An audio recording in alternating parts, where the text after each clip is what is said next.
League കൊണ്ട് അങ്ങനെ മുസ്ലിങ്ങൾക്ക് പ്രത്യേകമായൊരു നേട്ടമൊന്നും. അപ്പോൾ മുസ്ലിം മന്ത്രി ഉണ്ടാവുക എന്നതല്ല, മുസ്ലിങ്ങൾക്കും മറ്റുള്ളവരെ പോലെ ഗുണം ചെയ്യുന്ന നീതിയുള്ള മന്ത്രി ഉണ്ടാവുക എന്നുള്ളത്. അല്ല, മതങ്ങൾ രാഷ്ട്രീയത്തിൽ ഇടപെടുക എന്ന് പറയുന്നത് ബുദ്ധിമുട്ടാണ്. മുസ്ലിം പെണ്ണ് അന്യപുരുഷൻ്റെ മുന്നിൽ ശരീരം മുഴുവനും മറക്കണം എന്നാണ്. അതാണ് ഈ നിലവിളക്കെന്ന് പറയുന്നത്. അത് മതവിശ്വാസിയല്ലാത്ത കമ്മ്യൂണിസ്റ്റ് മന്ത്രിമാരെ കൊണ്ടൊക്കെ ചെയ്യിക്കുന്നത് തന്നെ ആ മതത്തിനാണ് അതിൻ്റെ ദോഷം. സ്ത്രീകളെ ഭരണം ഏൽപ്പിക്കുക, പൊതുകാര്യങ്ങളെ ഏൽപ്പിക്കുക, പിന്നെ എങ്ങനെ കുട്ടികളുണ്ടാവാം? അപ്പോൾ എല്ലാ മതക്കാരുമായി ചേർന്ന് നിന്നുകൊണ്ടുള്ളൊരു ജീവിതത്തെയാണ് ഇസ്ലാം പ്രോത്സാഹിപ്പിച്ചിട്ടുള്ളത്. സമസ്തയുടെ നയം എന്ന് പറയുന്നത് സുന്നികൾ വേറിട്ട് നിൽക്കണം, മറ്റുള്ളവർ അവരവരുടെ തലങ്ങളിൽ പ്രവർത്തിച്ചോട്ടെ.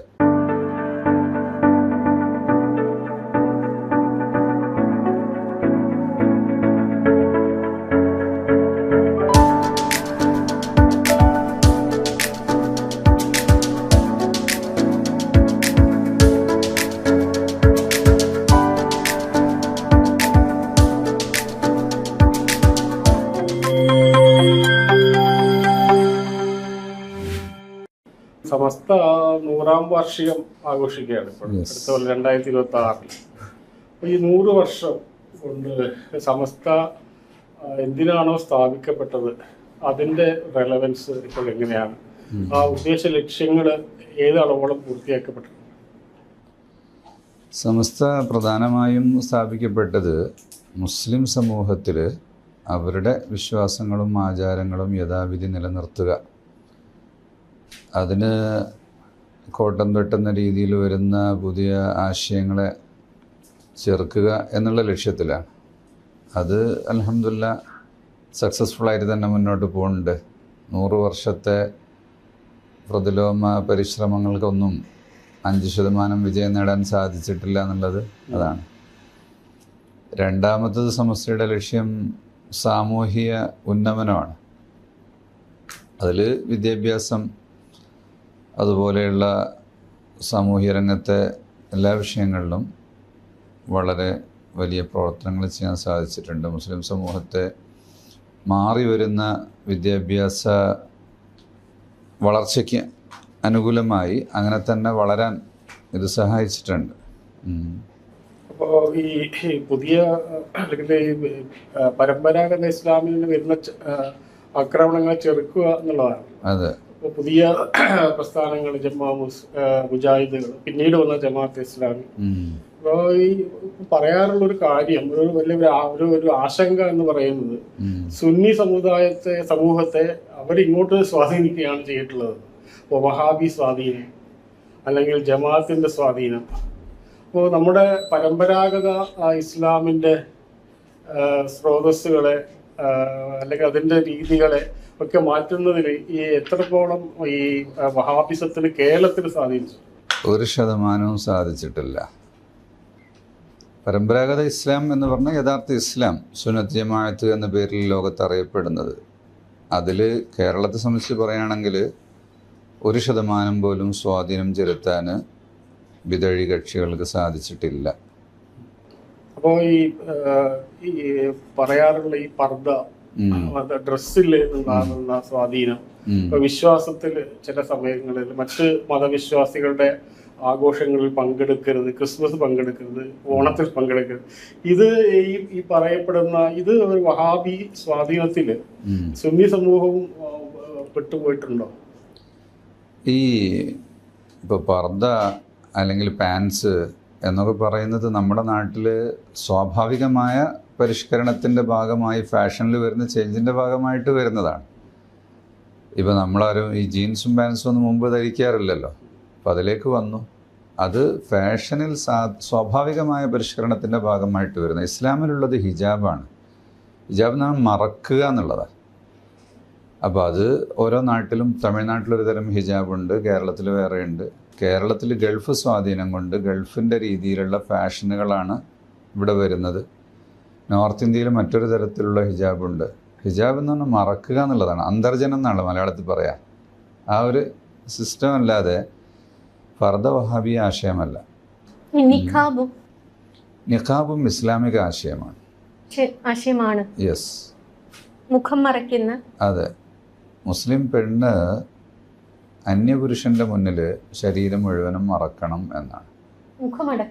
മുഖം മറക്കണം, മുൻകൈ മറക്കണം എന്നുള്ളതിൽ ഇസ്ലാമിക കർമ്മശാസ്ത്രത്തിൽ വ്യത്യസ്ത അഭിപ്രായങ്ങളുണ്ട്. അപ്പോൾ ഈ ഫിഖ്ഹിനെ ഫോളോ ചെയ്യുന്നവരാണ് മുസ്ലിങ്ങൾ. ഫിഖ് എന്ന് പറഞ്ഞാൽ കർമ്മശാസ്ത്ര നിയമങ്ങൾ. അത് വിവിധ അയിമ്മത്തുകൾ, means the leaders of Islam, വിവിധ രൂപത്തിൽ അതിനെ വ്യാഖ്യാനിച്ചിട്ടുണ്ട്. അപ്പോൾ മുഖവും മുൻകൈയും മറക്കണം എന്ന് പറഞ്ഞവരുണ്ട്, മറക്കണ്ട എന്ന് പറഞ്ഞവരുണ്ട്. നമ്മളിപ്പോൾ ഒരു 90-കൾ അല്ലെങ്കിൽ 60-കൾ 70-കളിലൊന്നും നമ്മൾ മുഖം മറച്ച മുസ്ലിം സ്ത്രീകളെ ഇപ്പം അന്ന് നമ്മുടെ സിനിമകളിലാണ് നമ്മൾ പൊതുവെ കാണുന്നത്. നമ്മൾ ഒരിക്കലും കണ്ടിട്ടില്ല നമ്മുടെ ചുറ്റിനും. പക്ഷെ ഇന്ന് മുഖം മറച്ച, മുഖം എന്ന് പറഞ്ഞ ഒരു മനുഷ്യന്റെ ഐഡന്റിറ്റി ആണല്ലോ, ആ സ്വന്തം ഐഡന്റിറ്റിയെ മറച്ച ഒരുപാട് സ്ത്രീകളെ നമ്മിന്ന് ചുറ്റും കാണുന്നുണ്ട്. ഞാൻ ജനിച്ച കാലം മുതൽ ഞാൻ കാണുന്നുണ്ട് മുഖം മറച്ചവരെ. മലബാറിലാണല്ലോ നമ്മളുടെ ജീവിതം. പക്ഷേ പറഞ്ഞ പോലെ അന്ന് ഈ ഒരു നിഖാബ് എന്ന് പറയുന്നത് അതൊരു ഫാഷനാണ്. It's a fashion designing. അന്ന് വലിയ തട്ട ഉപയോഗിക്കും, മുഖം ഇങ്ങനെ മറച്ചു വയ്ക്കും, കുട ചൂടും, അങ്ങാടിയുടെ പുറത്തുകൂടെ നടക്കും. അങ്ങനെയാണ് അന്നത്തെ രീതി. ഇന്ന് അത് മാറി. കുറച്ചുകൂടെ സൗകര്യത്തിന് ഇങ്ങനെ പിടിക്കേണ്ട കാര്യമില്ല, ഇങ്ങനെ വെച്ചാൽ തന്നെ മറവ് വരും എന്നത് ആ ഒരു ഫാഷൻ വന്നപ്പോൾ കുറച്ചുകൂടെ എളുപ്പമായി എന്നുള്ളത് മാത്രമാണ്. ഈ അതേസമയം തന്നെ ഈ മുജാഹിദുകളെ പോലെ തന്നെയാണ് ജമാഅത്തെ ഇസ്ലാമി. അതുപോലെ ഈ പുരുഷന്മാരുടെ വസ്ത്രത്തിൽ ഇപ്പം നീളക്കുപ്പായം വല്ലാതെ വ്യാപകമായിട്ടുണ്ട് നാട്ടിൽ. ഇവ ഞാൻ പറയാറുണ്ട്, ഓട്ടോ ഡ്രൈവറും ഫോട്ടോഗ്രാഫറും ഒക്കെ നീളക്കുപ്പായം ഇട്ടിട്ട് നടക്കുന്ന ഒരു രീതിയുണ്ട്. പഴയ കാലത്ത് അത് പണ്ഡിതന്മാരുടെ മാത്രം ഒരു വേഷമായിരുന്നു. അതൊക്കെ ഒരു സോഷ്യൽ, ഒരു സ്വാഭാവിക ചേഞ്ചിൻ്റെ ഭാഗം എന്നല്ലാതെ മതത്തിൻ്റെ പ്രത്യേകമായ എന്തെങ്കിലും ഒരു പ്രവർത്തനത്തിൻ്റെ ഭാഗമായിട്ടുണ്ടാകുന്നതായിട്ട് അതിനെ കാണാൻ പറ്റില്ല. അതത്ര നിഷ്കളങ്കമായിട്ടുള്ള സംഭവമാണ്. ഇപ്പം ഉദാഹരണത്തിന് ഇപ്പോൾ കേരളത്തിൽ മുസ്ലിം സമുദായത്തിനുള്ളിൽ ജനാധിപത്യം, മതേതരത്വം, ഇതൊക്കെ അത് സ്വാഭാവികമായിട്ടുള്ളതാണ്. അപ്പോൾ ഈ ഇവിടുന്ന് ചില ആളുകൾ ജനാധിപത്യം വേണോ എന്ന് ഇവിടുന്ന് സൗദി അറേബ്യയിലെ പണ്ഡിതന്മാരുടെ ഫത്വ ചോദിക്കുന്ന ഘട്ടം വരെ എത്തിയിട്ടുണ്ട്. അപ്പോൾ അത് ഒരു സ്വാധീനം ഉണ്ടല്ലോ, അതിൻ്റെ ഒരു സ്വാധീനം. കേരളത്തിലെ സുന്നി സമൂഹത്തിൽ അവർ ഫത്വ ചോദിക്കുന്നത് സമസ്തയോടാണ്. കാരണം ഓരോ നാട്ടിലുള്ള ഈ അവസ്ഥയെ അറിയുന്നവർക്ക് ഫത്വ കൊടുക്കാൻ കഴിയുള്ളൂ. വേറെ ഏതെങ്കിലും നാട്ടിലിരുന്നു കൊണ്ട് ഈ നാട്ടിലത്തെ ഒരു വിഷയത്തിന് ഫത്വ കൊടുക്കണമെങ്കിൽ, ഫത്വ എന്ന് പറഞ്ഞാൽ യഥാർത്ഥത്തിൽ ഇൻഡിവിജ്വലാണ്. ഒരു വ്യക്തിക്ക് കൊടുക്കുന്ന ഫത്വയും മറ്റൊരാൾ കൊടുക്കുന്ന ഫത്വയും വ്യത്യാസം ഉണ്ടാകും. അപ്പോൾ ആ വ്യക്തിയുടെ അവസ്ഥയും അറിയണം, നാടിൻ്റെ അവസ്ഥ അറിയണം. പിന്നെ പഴയ കാലത്ത് ഷെയ്ഖ് സൈനുദ്ദീൻ മഖ്ദൂം അന്നത്തെ മക്കയിലെ പ്രമുഖ പണ്ഡിതനായ ഇബ്നു ഹജർ ഹൈത്തമിയോട് ഫത്വ ചോദിച്ചിട്ടുണ്ട്. അപ്പോൾ ഇവിടുത്തെ സാഹചര്യങ്ങൾ പൂർണ്ണമായും വിശദീകരിച്ച് എന്നിട്ട് ചോദിക്കും. അപ്പോഴാണ് അതിന് മറുപടി കിട്ടുക. അപ്പോൾ ഈ ഗൾഫിലെ സലഫി പണ്ഡിതന്മാരെ അതേപോലെ പിന്തുടരുന്നവർ കേരളത്തിലുണ്ട്, ചെറിയ ശതമാനത്തോളം ഉണ്ടല്ലോ. കേരളത്തിലുണ്ടല്ലോ സലഫികളെ കുറച്ച്. അവരവിടെ നിന്നാണ് ചോദിക്കുക, അല്ല അത് സുന്നികളെ സ്വാധീനിക്കുന്നില്ല. ഞാൻ പറഞ്ഞ സുന്നികളെ ഒട്ടും ഇത് സ്വാധീനിക്കുന്നില്ല എന്നുള്ളത്. ഈ മുനവർ അലി തങ്ങൾ, അദ്ദേഹത്തിന്റെ ഒരു ഇന്റർവ്യൂ ഉണ്ട്. അദ്ദേഹം പറയുന്നത് ഇപ്പൊ ഈ നമ്മുടെ കാലഘട്ടത്തിൽ ഫാസിസത്തെ എതിരിടാൻ വേണ്ടി ജമാഅത്തെ ഇസ്ലാമി അടക്കമുള്ള സംഘടനകൾക്ക് ചേർന്ന് നിൽക്കണം എന്നാണ് പറയുന്നത്. അപ്പോൾ ജമാഅത്തെ ഇസ്ലാമിയെ കേരളത്തിലെ മുസ്ലിം സമുദായം ഒറ്റപ്പെടുത്തിയതാണ് കുറെ അടുത്ത കാലം വരെ. അപ്പോൾ ഈ ഫാസിസത്തെ നേരിടാൻ ജമാഅത്തെ ഇസ്ലാമിയെ കൂട്ടിപ്പിടിക്കണം, ചേർത്ത് നിൽക്കണം എന്ന് പറയുന്നത് ഇതിനോടുള്ള പ്രതികരണം എന്താണ്? അതൊരു ഫാസിസ്റ്റ് തന്ത്രമായിരിക്കണം. ഏത് പറഞ്ഞത് കാരണം അത് പറഞ്ഞിട്ടുണ്ടെങ്കിൽ എനിക്കറിയില്ല, തങ്ങൾ പറഞ്ഞ് ഞാൻ കേട്ടിട്ടുമില്ല. എന്തായാലും സമസ്തയുടെ നയം എന്ന് പറയുന്നത് സുന്നികൾ വേറിട്ട് നിൽക്കണം, മറ്റുള്ളവർ അവരവരുടെ തലങ്ങളിൽ പ്രവർത്തിച്ചോട്ടെ. കാരണം അവരുടെ ആശയങ്ങളിലും പ്രവർത്തന ശൈലിയിലൊക്കെ പല വ്യതിയാനങ്ങളും ഉണ്ട് എന്ന് പറഞ്ഞിട്ടാണല്ലോ സമസ്ത ഇവിടെ പ്രവർത്തിക്കുന്നത്. അപ്പോൾ പിന്നെ ആ ഭാരം നമ്മളും കൂടി ചുമക്കേണ്ടി വരില്ലേ? ഇവിടെ മഹാഭൂരിപക്ഷം 90% മുകളിൽ മുസ്ലിങ്ങളും സുന്നികളാണ്. അപ്പോൾ വേറിട്ടൊരാശയക്കാരെ കൂടെ നിർത്തുമ്പോൾ പിന്നെ അവരുണ്ടാകില്ലല്ലോ. അതങ്ങനെ തന്നെ വേറിട്ട് കാണുകയാണ് വേണ്ടത്. അതിനെ കൂട്ടിപ്പിടിക്കുന്നത് അപകടമാണ്. അല്ല, ഈ വാദത്തെ എങ്ങനെയാണ് കാണുന്നത്? എല്ലാ മുസ്ലിങ്ങളും ഒന്നിക്കണം, അല്ലെങ്കിൽ ഉമ്മത്തിയത്ത് വാദം എന്നൊക്കെ പറയാറുണ്ടല്ലോ, എല്ലാവരും യോജിച്ച് നിൽക്കണം. അപ്പോൾ ഈ മനുഷ്യരെല്ലാം യോജിച്ച് നിൽക്കണം എന്നുള്ളതാണ് നമ്മുടെ ആശയം. മറ്റത് ആരാധനാ കാര്യങ്ങൾ ഓരോരുത്തരും അവരവരുടെ മദ്ഹബ് അനുസരിച്ചുകൊണ്ട് ചെയ്യണം. അതുപോലെയുള്ള സംഘടനാപരമായ വിഷയങ്ങൾ ഓരോ സംഘടനക്കാരും ചെയ്യണം എന്നുള്ളതാണ്. പൊളിറ്റിക്കലി മുസ്ലിംസ് ഒരുമിച്ച് നിൽക്കണം. രാഷ്ട്രീയപരമായി ഇന്ത്യയിൽ ഏതെങ്കിലും ഒരു മതത്തിൻ്റെ പേരിൽ സംഘടിക്കണം എന്ന് ഞങ്ങൾക്കൊരിക്കലും താല്പര്യമില്ല.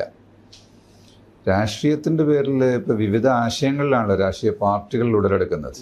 അപ്പോൾ ആ രാഷ്ട്രീയ പാർട്ടികളുടെ ആദർശത്തിനനുസരിച്ചാണ് ജനങ്ങൾ യോജിച്ച് നിൽക്കേണ്ടത്. അതിൽ വ്യത്യസ്ത പാർട്ടികളുണ്ടാവും. പിന്നെ സമസ്തയാണെങ്കിൽ പ്രത്യേക പാർട്ടികളുമായൊന്നും ഒരു സ്ഥിരമായ ബന്ധമോ അങ്ങനെയുള്ളൊരു തീരുമാനങ്ങളോ ഇല്ല. അപ്പോൾ പിന്നെ താൽക്കാലികമായി വോട്ട് ചെയ്യുന്ന സമയത്തുള്ളൊരു തീരുമാനങ്ങൾ മാത്രമാണ് ആ വിഷയത്തിലുള്ളത്. ഭരണകൂടങ്ങളോട് എന്നും യോജിച്ച് നിന്നുകൊണ്ട് രാഷ്ട്രത്തിൻ്റെ വികസനത്തിന് പറ്റുന്ന കാര്യങ്ങൾ ചെയ്യുക എന്നുള്ളത് മാത്രമാണ് ആ വിഷയത്തിൽ നമ്മുടെ ഒരു പോളിസി. കേരള മുസ്ലിം ജമാഅത്ത് സ്ഥാപിച്ചല്ലോ. അപ്പോൾ അത് ഒരു പൊളിറ്റിക്കൽ അഫിലിയേഷൻ കൊടുക്കുമായിരുന്നു. അതായത് നമ്മൾ രാഷ്ട്രീയ പാർട്ടി ആയിട്ടാണോ അതോ രാഷ്ട്രീയ? ഒരിക്കലും അല്ല. അത് സമസ്ത കേരള ജമിയത്തുൽ ഉലമയുടെ പൊതു പ്രവർത്തനങ്ങൾക്ക് വേണ്ടിയാണ് നേരത്തെ സുന്നി യുവജന സംഘം ഉണ്ടാക്കിയത് 1954. അത് വികസിച്ച് അതിൻ്റെ കീഴിൽ വർഗ ബഹുജന സംഘടനകളും മറ്റ് വിവിധ സെക്ഷനുകളൊക്കെ വന്നപ്പോൾ അതിനെല്ലാം കൂടെ കൂട്ടി യോജിപ്പിച്ച് നടത്താൻ വേണ്ടിയുള്ള പ്രസ്ഥാനത്തിൻ്റെ പൊതുമുഖമായിട്ടാണ് കേരള മുസ്ലിം ജമാഅത്ത് വരുന്നത്.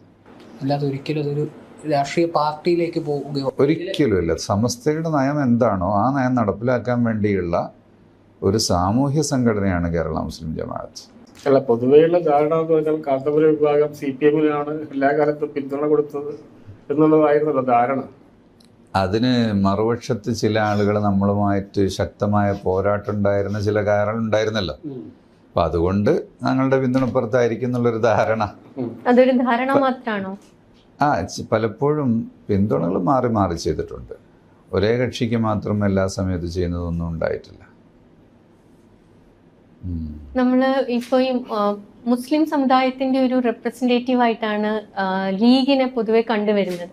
അത് അങ്ങനെ തന്നെയാണോ? അങ്ങനെയല്ല, അതൊരു ധാരണ മാത്രമാണ്. മുസ്ലിം ലീഗ് ഒരു രാഷ്ട്രീയ പാർട്ടിയാണ്. അതിൽ ഭൂരിഭാഗവും മുസ്ലിങ്ങളാണ്. മുസ്ലിങ്ങളെല്ലാം മുസ്ലിം ലീഗുകാരല്ല. മുസ്ലിങ്ങൾ മുസ്ലിം ലീഗിലുണ്ട്, കോൺഗ്രസിലുണ്ട്, കമ്മ്യൂണിസ്റ്റ് പാർട്ടിയിലുണ്ട്, ഈവൻ BJP-യിലടക്കം മുസ്ലിങ്ങളുണ്ട്. ഇപ്പോ മുസ്ലിം ലീഗിന്റെ ചിഹ്നമായ കോണിക്ക് വോട്ട് ചെയ്തില്ലെങ്കിൽ സ്വർഗത്തിൽ പോവില്ല എന്നൊക്കെ ഉള്ളൊരു ഓരോ പ്രഭാഷകന്മാരുടെ ഓരോ ആശയങ്ങളാണ്. അതൊന്നും ഒരു ഔദ്യോഗിക വാക്കുകളായിട്ട് എടുക്കാൻ പറ്റില്ല. ആ ഒരു ചിന്താഗതിയിൽ നിന്നൊക്കെ ഒരുപാട് മുന്നോട്ട് പോയിട്ടുണ്ടോ മുസ്ലിം സമുദായം? ലീഗിന് വോട്ട് ചെയ്തില്ലെങ്കിൽ സ്വർഗത്തിൽ പോവില്ല എന്നൊക്കെ ഉള്ളത് ആ ചിന്തയിൽ നിന്നൊക്കെ ഒരുപാട് മുന്നോട്ട് പോയിട്ടില്ല. നേരത്തെ ഇല്ല. അത് ഏതോ ഒരു പ്രഭാഷകൻ പറഞ്ഞൊരു കാര്യം മാത്രമാണ്. അതാരും അംഗീകരിക്കാൻ പോകുന്നു. പിന്നെ ഇവിടെ ഒരു പൊതു ആശയമായി എടുക്കേണ്ടത് സമസ്ത പറയുന്നതാണ്.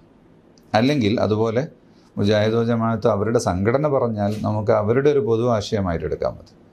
ഒറ്റപ്പെട്ട പ്രഭാഷകന്മാർ പ്രത്യേകിച്ചും ഈ ഐഡൻറ്റിറ്റി ഇല്ലാത്ത, തിരിച്ചറിയാൻ കഴിയാത്തൊരവസ്ഥ പൊതുസമൂഹത്തിന് നന്നായി അനുഭവിക്കുന്നുണ്ട്. കാരണം ഒരു തലപ്പാവുധാരിയായ ഒരാൾ, ഇപ്പം ഞാൻ എന്തെങ്കിലും ഒന്ന് പറഞ്ഞാൽ അത് മൊത്തം മുസ്ലിം സമുദായം ഏറ്റെടുക്കേണ്ട ഒരു സ്ഥിതിയുണ്ട്. ഞാൻ ഒരു സംഘടനയുടെ ഔദ്യോഗിക ആൾ എന്ന നിലക്ക് ഞാൻ പറയുന്നതിനൊരു ഉത്തരവാദിത്വം ഉണ്ട്. അതൊരു സത്യമാണ്. അതേസമയത്ത് ആര് പറഞ്ഞാലും, ഏത് മുസ്ലിയാരെന്ന് പോലും ഞാൻ പറയുന്നില്ല, കാരണം ഈ ഒരു വേഷം ധരിച്ച ആർക്കും എന്തും പറയാം. അതൊക്കെ മുസ്ലിം പറഞ്ഞതാണ് അല്ലെങ്കിൽ ഇസ്ലാമിൻ്റെ ആശയമാണ് എന്ന് മനസ്സിലാക്കപ്പെടുന്ന ഒരു രീതിയുണ്ട്. അത് തിരുത്തപ്പെടണം. അതിനെന്താ ചെയ്യാൻ പറ്റുക? ഒന്നും ചെയ്യാൻ പറ്റില്ല. ഈ സോഷ്യൽ മീഡിയ കാലത്ത് ഇതുപോലെ ഒരുപാട് തലപ്പാവ് ധരിച്ച ഒരുപാട് പേര് പലതും പറയുന്നത് നമ്മൾ കേൾക്കുന്നുണ്ട്. തലപ്പാവ് ധരിച്ചവർ പറയുന്നതോ കുരിശ് ധരിച്ചവർ പറയുന്നതോ പൊട്ടുതൊട്ടവർ പറയുന്നതോ ഒന്നും ഏതെങ്കിലും ഒരു മതത്തിൻ്റെയോ ആശയത്തിൻ്റെയോ അവരുടെ ഒരു റെപ്രസെൻറ്റേഷനായിട്ട് എടുക്കാൻ പറ്റില്ല. അങ്ങനെ എടുക്കുന്നത് വലിയ ബുദ്ധിമുട്ടാണ്. ഇത് ഇപ്പോൾ ഒരു വിധവയായ ഒരു മുസ്ലിം സ്ത്രീ ഷിംലയിൽ പോയിട്ട് മഞ്ഞിൽ ഇരിയുമ്പോൾ അവരൊരു ഇൻസ്റ്റാഗ്രാം പോസ്റ്റ് ഇട്ടിരുന്നു. അതെ, അങ്ങനെ ഒരു ഇൻസ്റ്റാഗ്രാം പോസ്റ്റ് ഒരാളിട്ടു, വേറൊരാളൊരു പ്രഭാഷണം ചെയ്തു, അങ്ങനെ എന്തെല്ലാം വിഷയങ്ങളുണ്ടാവും. നമ്മൾ ഏതെങ്കിലും ഒരു ഇൻഡിവിജ്വൽസിൻ്റെ ഏതെങ്കിലും വാക്കിലുള്ള ഒരു പീസിനെ എടുത്ത് പറയുന്നതിന് പകരം നമ്മളൊരു ആശയത്തെയാണ് അഡ്രസ്സ് ചെയ്യേണ്ടത്. അപ്പൊ അങ്ങനെ ഒരു സ്ത്രീ അങ്ങനെ യാത്ര ചെയ്യുന്നതും പോകുന്നതും ഒന്നും ഇസ്ലാമിൽ അങ്ങനെ ഒരു വിലക്കില്ല. അങ്ങനെ അല്ല, അതാണ് ചോദിക്കേണ്ടത്. ഇസ്ലാമിൽ ഈ വിഷയത്തെക്കുറിച്ച് എന്താണെന്നാണ് ചോദിക്കേണ്ടത്. അല്ലാതെ ഇന്നയാൾ ഇന്നത് പറഞ്ഞല്ലോ എന്ന് ചോദിക്കുന്ന രീതിക്ക് മാറ്റം വരണം. ഇസ്ലാമിൽ യാത്ര ചെയ്യുന്നതിന് വിലക്കില്ല. ഒറ്റയ്ക്ക് യാത്ര ചെയ്യരുത് എന്ന് ഇസ്ലാം മാത്രമല്ലല്ലോ, അമ്മ പറഞ്ഞിട്ടില്ലേ സിനിമാ നടികൾ ഒറ്റയ്ക്ക് യാത്ര ചെയ്യരുതെന്ന്. കാരണം അത് അപകടം. സെക്യൂരിറ്റി സിസ്റ്റം അത് വെച്ചിട്ട് ഓരോരുത്തർക്കും ഓരോ പോളിസി ഉണ്ടാകും. ഇസ്ലാമിൽ അങ്ങനെ ഒരു പോളിസി ഉണ്ട്. പെണ്ണ് ഒറ്റയ്ക്ക് യാത്ര ചെയ്യുന്നത് അത് സുരക്ഷിതമല്ല. അതുകൊണ്ട് അവളുടെ കൂടെ സപ്പോർട്ടിന് ആളുണ്ടാകണം. അത് ഭർത്താവുണ്ടെങ്കിൽ ഏറ്റവും നല്ലത്. പക്ഷെ നമ്മളിത് സംസാരിക്കുന്നത് സുനിത വില്യംസ് സ്പേസിൽ മാസങ്ങളോളം താമസിച്ച് തിരിച്ചു വന്ന ഒരു കാലഘട്ടത്തിലാണ്. നമ്മൾ ഈ സ്ത്രീ ഒറ്റയ്ക്ക് സ്വന്തമായിരുന്നു പോയത്? ഇല്ല, കൂടെ വേറൊരു പുരുഷനുണ്ടായിരുന്നു. രണ്ടാളാണോ? അല്ല, ഭർത്താവോ കുടുംബത്തിലുള്ള ആരോ കൂടെ ഉണ്ടായിരുന്നില്ല. ഒഫീഷ്യൽസ് ഉണ്ടാവും. മുസ്ലിം അല്ലല്ലോ. ഈ സുരക്ഷിതമല്ല എന്ന് പറഞ്ഞാൽ പുറത്തു പോകുന്ന എല്ലാ പെണ്ണിനും അപകടം ഉണ്ടാകും എന്നും അല്ലല്ലോ. നമ്മൾ ലൈസൻസ് എടുത്ത് പോകുന്നത് എപ്പോഴെങ്കിലും പോലീസ് കൈകാട്ടെന്ന് വിചാരിച്ചിട്ടല്ല. അപ്പോൾ അത് ഇൻസ്പെക്ഷൻ ഒന്നും ഒരിക്കലും ഉണ്ടാവില്ല. പക്ഷേ you should have the licence with you എന്ന്. അതുപോലെ സുരക്ഷിതത്വത്തിനാവശ്യമായ ഒരു നിലപാടുകൾ നമ്മൾ സ്വീകരിക്കുന്നത്, അതിൻ്റെ മാർഗങ്ങൾ സ്വീകരിക്കുന്നത് ഇവിടെ എന്തെങ്കിലും കൊള്ള നടക്കും എന്ന് വെച്ചിട്ടല്ല. ഇപ്പോൾ ഇവിടെയൊക്കെ CCTV ഒക്കെ ഉണ്ടാവും, പുറത്തൊക്കെ ഉണ്ടാവും. ഇവിടെ 100 വർഷമായി ക്യാമറ വെച്ചിട്ട് ഒന്നും സംഭവിച്ചിട്ടില്ല. സംഭവിക്കില്ല. എവിടെയെങ്കിലും സംഭവിക്കും. അതിനുവേണ്ടിയാണ് ഈ സുരക്ഷിതത്വം, സെക്യൂരിറ്റി സിസ്റ്റം ഉണ്ടാക്കുന്നത്. അത്രേ ഉള്ളൂ. പക്ഷേ നമ്മുടെ ലോകം ഒരുപാട് ഇവോൾവ് ആയില്ല. അപ്പം മറ്റു രാജ്യങ്ങളിലാണെങ്കിലും കേരളത്തിൽ തന്നെ ആണെങ്കിൽ ഒരുപാട് സ്ത്രീകൾ ഒറ്റയ്ക്ക് പോയി പഠിക്കുന്നുണ്ട്, ജോലിക്ക് പോകുന്നുണ്ട്. അപ്പം അത്രത്തിൽ താല്പര്യമുള്ളവർ അങ്ങനെ ചെയ്യുന്നത് നമുക്ക് അങ്ങനെ ഭയപ്പെടേണ്ട കാര്യമുണ്ടോ? ഇല്ല, ആരും തടയുന്നില്ലല്ലോ. ഇസ്ലാം ഒരു പോളിസിയുണ്ട്. അത് ഇസ്ലാം പറയുന്നു. അത് അംഗീകരിക്കുന്നവർ അതനുസരിച്ച് ജീവിക്കുന്നു. അത് അംഗീകരിച്ചോളണം എന്ന് അങ്ങനെ ഇവിടെ ഒരു നിർബന്ധം ചെലുത്താൻ ആർക്കും സാധ്യമല്ലല്ലോ. ആർക്കും പോകാമല്ലോ. ഇതുമായിട്ട് ചേർത്ത് നിർത്തി പറയാൻ കഴിയില്ല. എന്നാലും കഴിഞ്ഞ ദിവസം അതിൻ്റെ ഒരു വാക്കുകൾ വല്ലാതെ സോഷ്യൽ മീഡിയ അല്ലെങ്കിൽ വാർത്തകളിലൊക്കെ നിറഞ്ഞായിരുന്നു. ഒരു കുട്ടി ശരിക്കും 4 വർഷത്തോളം ഗർഭാശയത്തിൽ നിൽക്കും. അത് ഇന്റൻഷനലി പറഞ്ഞാണോ അതോ അല്ല, അത് എത്രയോ വർഷം മുമ്പ് പറഞ്ഞതാണ്. അത് അന്നൊരു സാഹചര്യം ഉണ്ടായിരുന്നു. അതെനിക്ക് തോന്നുന്നു ഈ സിസേറിയൻ വർദ്ധിച്ചു വരുന്നു എന്നുള്ളൊരു ചർച്ച മൊത്തം നാട്ടിൽ നടക്കുന്നൊരു സമയത്താണ് പറഞ്ഞത്. അന്ന് ഞാനത് പറഞ്ഞത്, അതായത് ഈ സിസേറിയൻ ആളുകൾ പറയും ആശുപത്രിയുടെ കച്ചവടമാണ്, അല്ലെങ്കിൽ ഡോക്ടർമാർ പർപ്പസ്ഫുള്ളി ചെയ്യുന്നതാണ്. ഞാൻ പറഞ്ഞു അത് മാത്രമല്ല, അങ്ങനെ ഉണ്ടാവാം എവിടെയെങ്കിലുമൊക്കെ. അതേസമയത്ത് നിങ്ങളുടെ കൂടെ താല്പര്യമാണത്. നിങ്ങൾക്കൊരു ഡേറ്റ് കിട്ടിയാൽ ആ ഡേറ്റിന് തന്നെ പ്രസവിക്കണം, അല്ലെങ്കിൽ എന്തെങ്കിലും അപകടം സംഭവിക്കും എന്നുള്ളൊരു ബേജാറ് ആളുകൾക്കുണ്ടാകുന്നുണ്ട്. അതിൻ്റെ ആവശ്യമില്ല എന്ന് പറഞ്ഞപ്പോൾ എത്ര ദിവസം നിൽക്കാം. അപ്പോൾ അതിന് ഞാനൊരു പഴയ കോട്ട് പറഞ്ഞതാണ്. ഇത് ഒരു അബൌട്ട് 12 centuries ബാക്ക് നല്ല ഡിസ്കഷൻ നടന്നൊരു സംഭവം. എത്ര കാലം വയറ്റിലൊരു കുട്ടി നിൽക്കും എന്നുള്ളത്. അപ്പോൾ അതിലെനിക്ക് കിട്ടിയൊരു കോട്ട് ഞാൻ പറഞ്ഞു 4 വർഷം വരെ നിൽക്കുമെന്ന്. അല്ലാതെ ഇനി മുതൽ നാളെ മുതൽ എല്ലാ സ്ത്രീകളും പ്രസവിക്കാൻ ദിവസം പൂട്ടി വരുന്നില്ലെങ്കിൽ 4 വർഷം വരെ കാത്തു നിൽക്കണം എന്നുള്ളൊരു കാര്യം അല്ല പറഞ്ഞത്. അതിലൊരു പ്രശ്നം അത് പറയേണ്ടത് മെഡിക്കൽ സയൻസ് ആണെന്നുള്ള. അതെ, ഇപ്പോൾ മെഡിക്കൽ സയൻസ് എന്താ പറയുന്നത്? എത്ര ദിവസം നിൽക്കുന്ന അതാ നോക്കേണ്ടത്. നമ്മളിപ്പോൾ സോഷ്യൽ മീഡിയയുടെ ഒരു കാലത്ത് ആരെങ്കിലും എന്തും പറഞ്ഞാൽ എല്ലാവരും അതിനെക്കുറിച്ച് ഒരു അഭിപ്രായം പറയണം എന്നുള്ളൊരു ധാരണ ഉണ്ട്. അന്ന് അങ്ങനെയല്ല ഉണ്ടായത്. അന്ന് ഒരു കുട്ടി 2 വർഷം കഴിഞ്ഞ് പ്രസവിച്ചാൽ ഇത് ആരുടെ കുട്ടിയാണെന്നാണ് വയ്ക്കുക.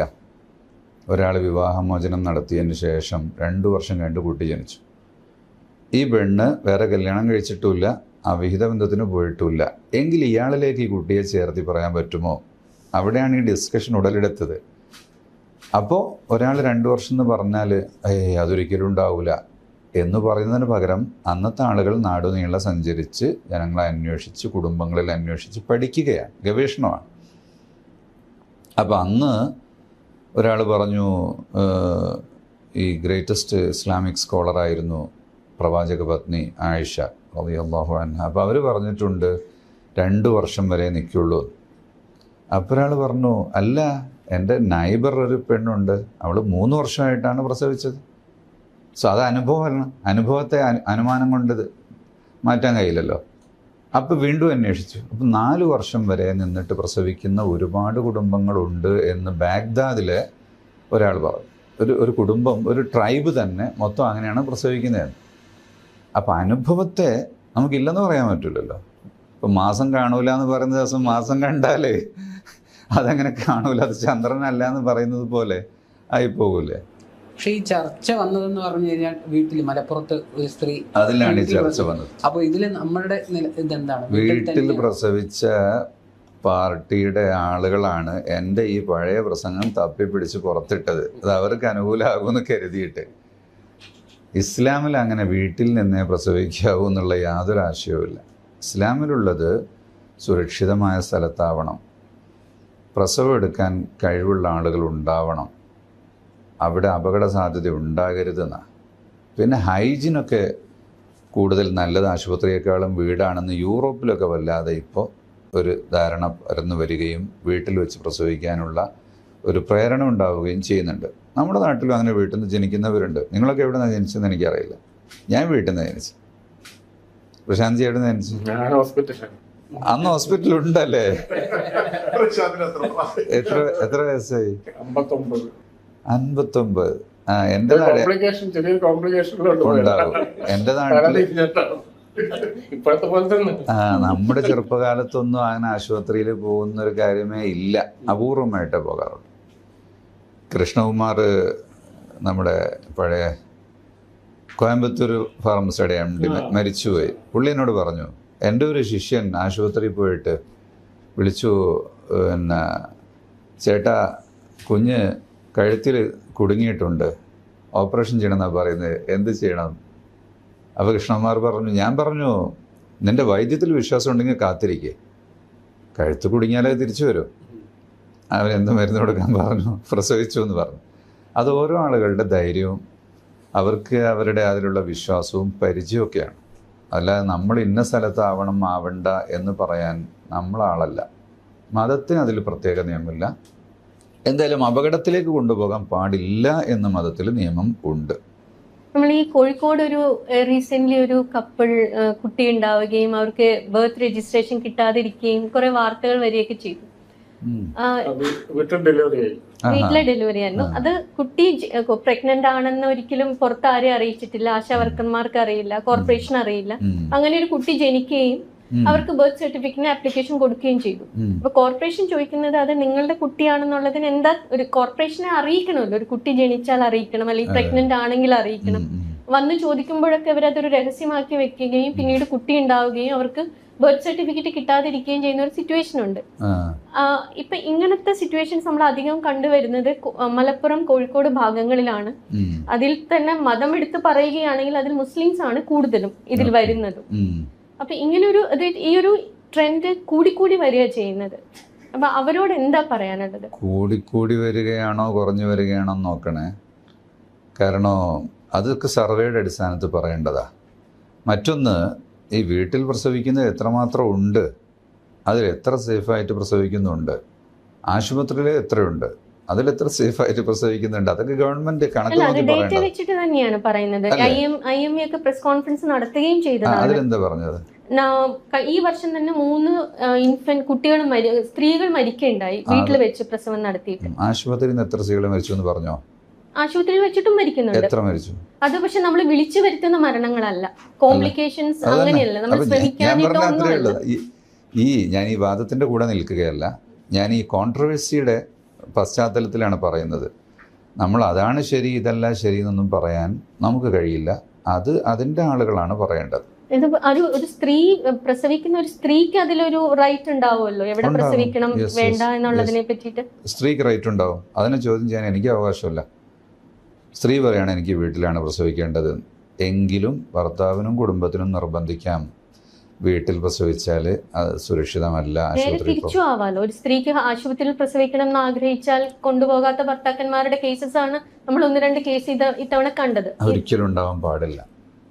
പെണ്ണിൻ്റെ താല്പര്യമാണ് ആ വിഷയത്തിൽ പരിഗണിക്കേണ്ടത്. അങ്ങനെ ഇപ്പം ഈ വാർത്തകൾ പറയുമ്പോഴേ, ഇപ്പം മരിച്ച പെണ്ണ് വീട്ടിൽ കൊണ്ടുപോകാൻ പറഞ്ഞിരുന്നു എന്നാണ് പറയുന്നത്. ആരാ പറഞ്ഞത്? മരിച്ചതിന് ശേഷം അവൾ പറഞ്ഞതാണോ അല്ലെങ്കിൽ അത് കേട്ട് വേറെ ആരെങ്കിലും പറഞ്ഞതാണോ, ഇതൊന്നും ഉണ്ടാവില്ല. സോഷ്യൽ മീഡിയ വാർത്തകൾക്ക് അങ്ങനെ ഒരു എൻഡ് ഉണ്ടാവില്ല. അങ്ങനെ പ്രശ്നമുണ്ട്. ഈ സ്ത്രീ വിദ്യാഭ്യാസത്തിന്റെ കാര്യത്തിൽ സമസ്ത മുമ്പ് പഴയ ഒരു കാലഘട്ടത്തിൽ ഒരു പ്രമേയം പാസ്സാക്കിയിട്ടുണ്ടായിരുന്നു, സ്ത്രീകള് എഴുത്ത് പഠിക്കേണ്ടതില്ല. അവിടെ നിന്ന് ഇങ്ങോട്ട് ഇപ്പം പേനയും കടലാസും ഇല്ലാത്ത കാലത്തായിരിക്കും. പേനയും കടലാസും ഇല്ലാത്ത കാലത്ത് എഴുതാൻ പറ്റില്ല.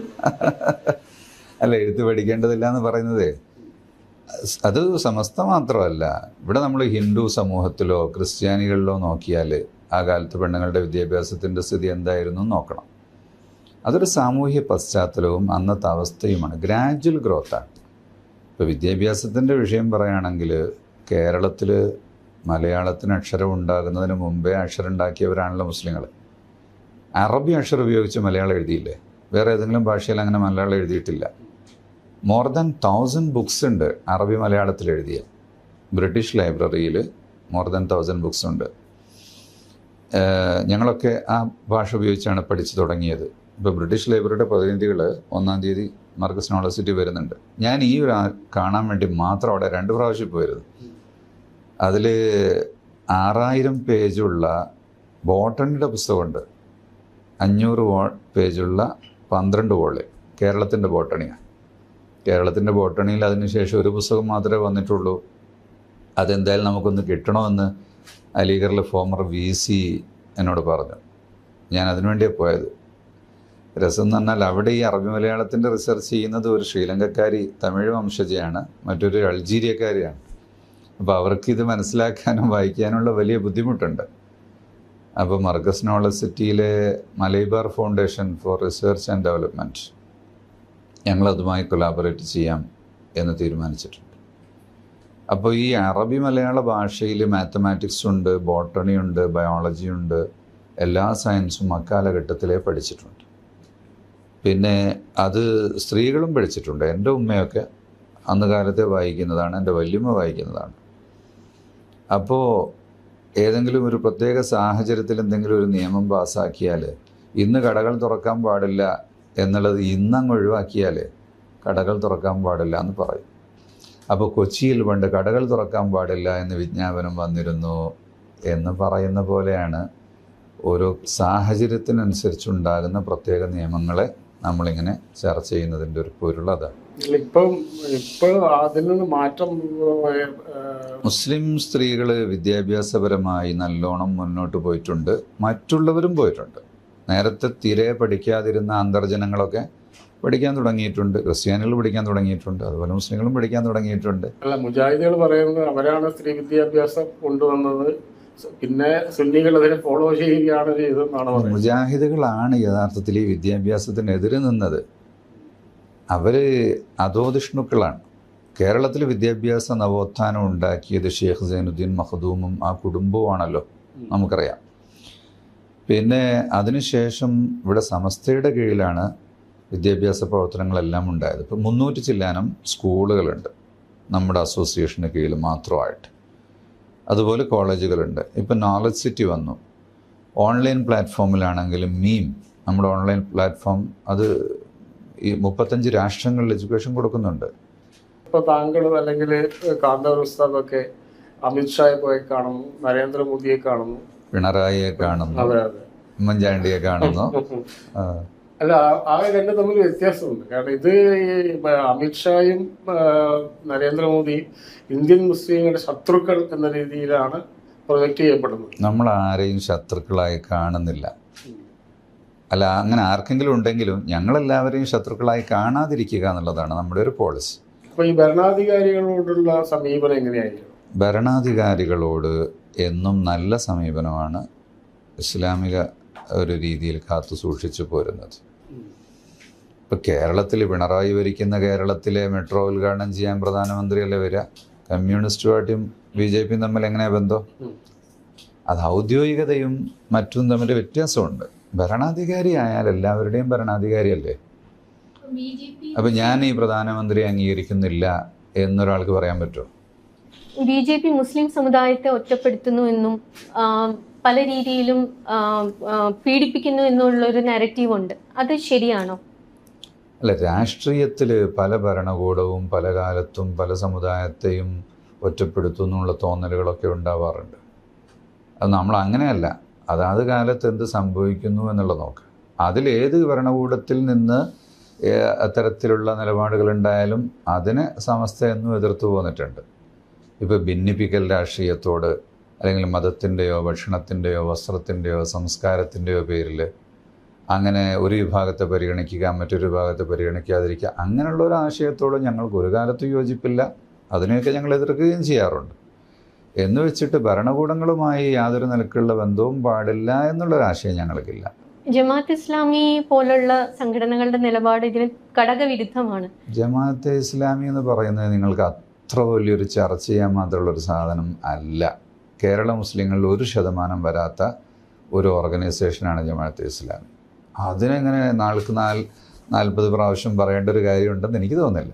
പക്ഷെ അത് അവർ നമ്പറിൽ വളരെ കുറവാണെങ്കിലും അവരാണ് ഇന്നത്തെ കേരളത്തിന്റെ ഒരു മുസ്ലിം സമുദായത്തിന്റെ ശബ്ദമായിട്ട് പുറമെ നിന്ന് നോക്കുന്നവർക്ക് അങ്ങനെ തോന്നുന്നത്. പല പൊതുബോധവും പൊതുവായ പല ചിന്തകളുണ്ട്. അതാണ് മാറ്റേണ്ടത്.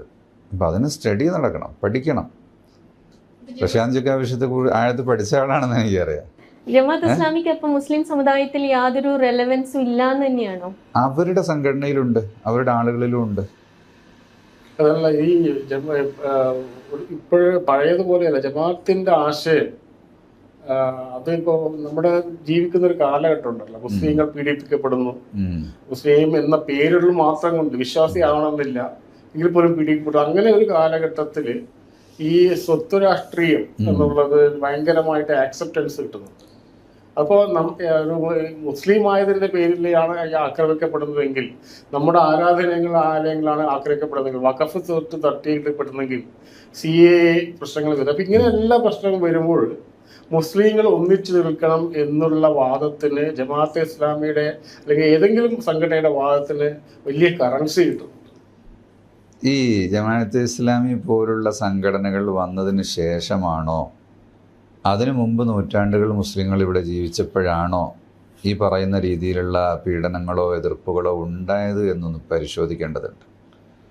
അതിനു മുമ്പ് മുസ്ലിങ്ങൾ ഇവിടെ ജീവിച്ചിരിപ്പുണ്ടല്ലോ, അന്നൊരു പ്രശ്നവുമില്ല.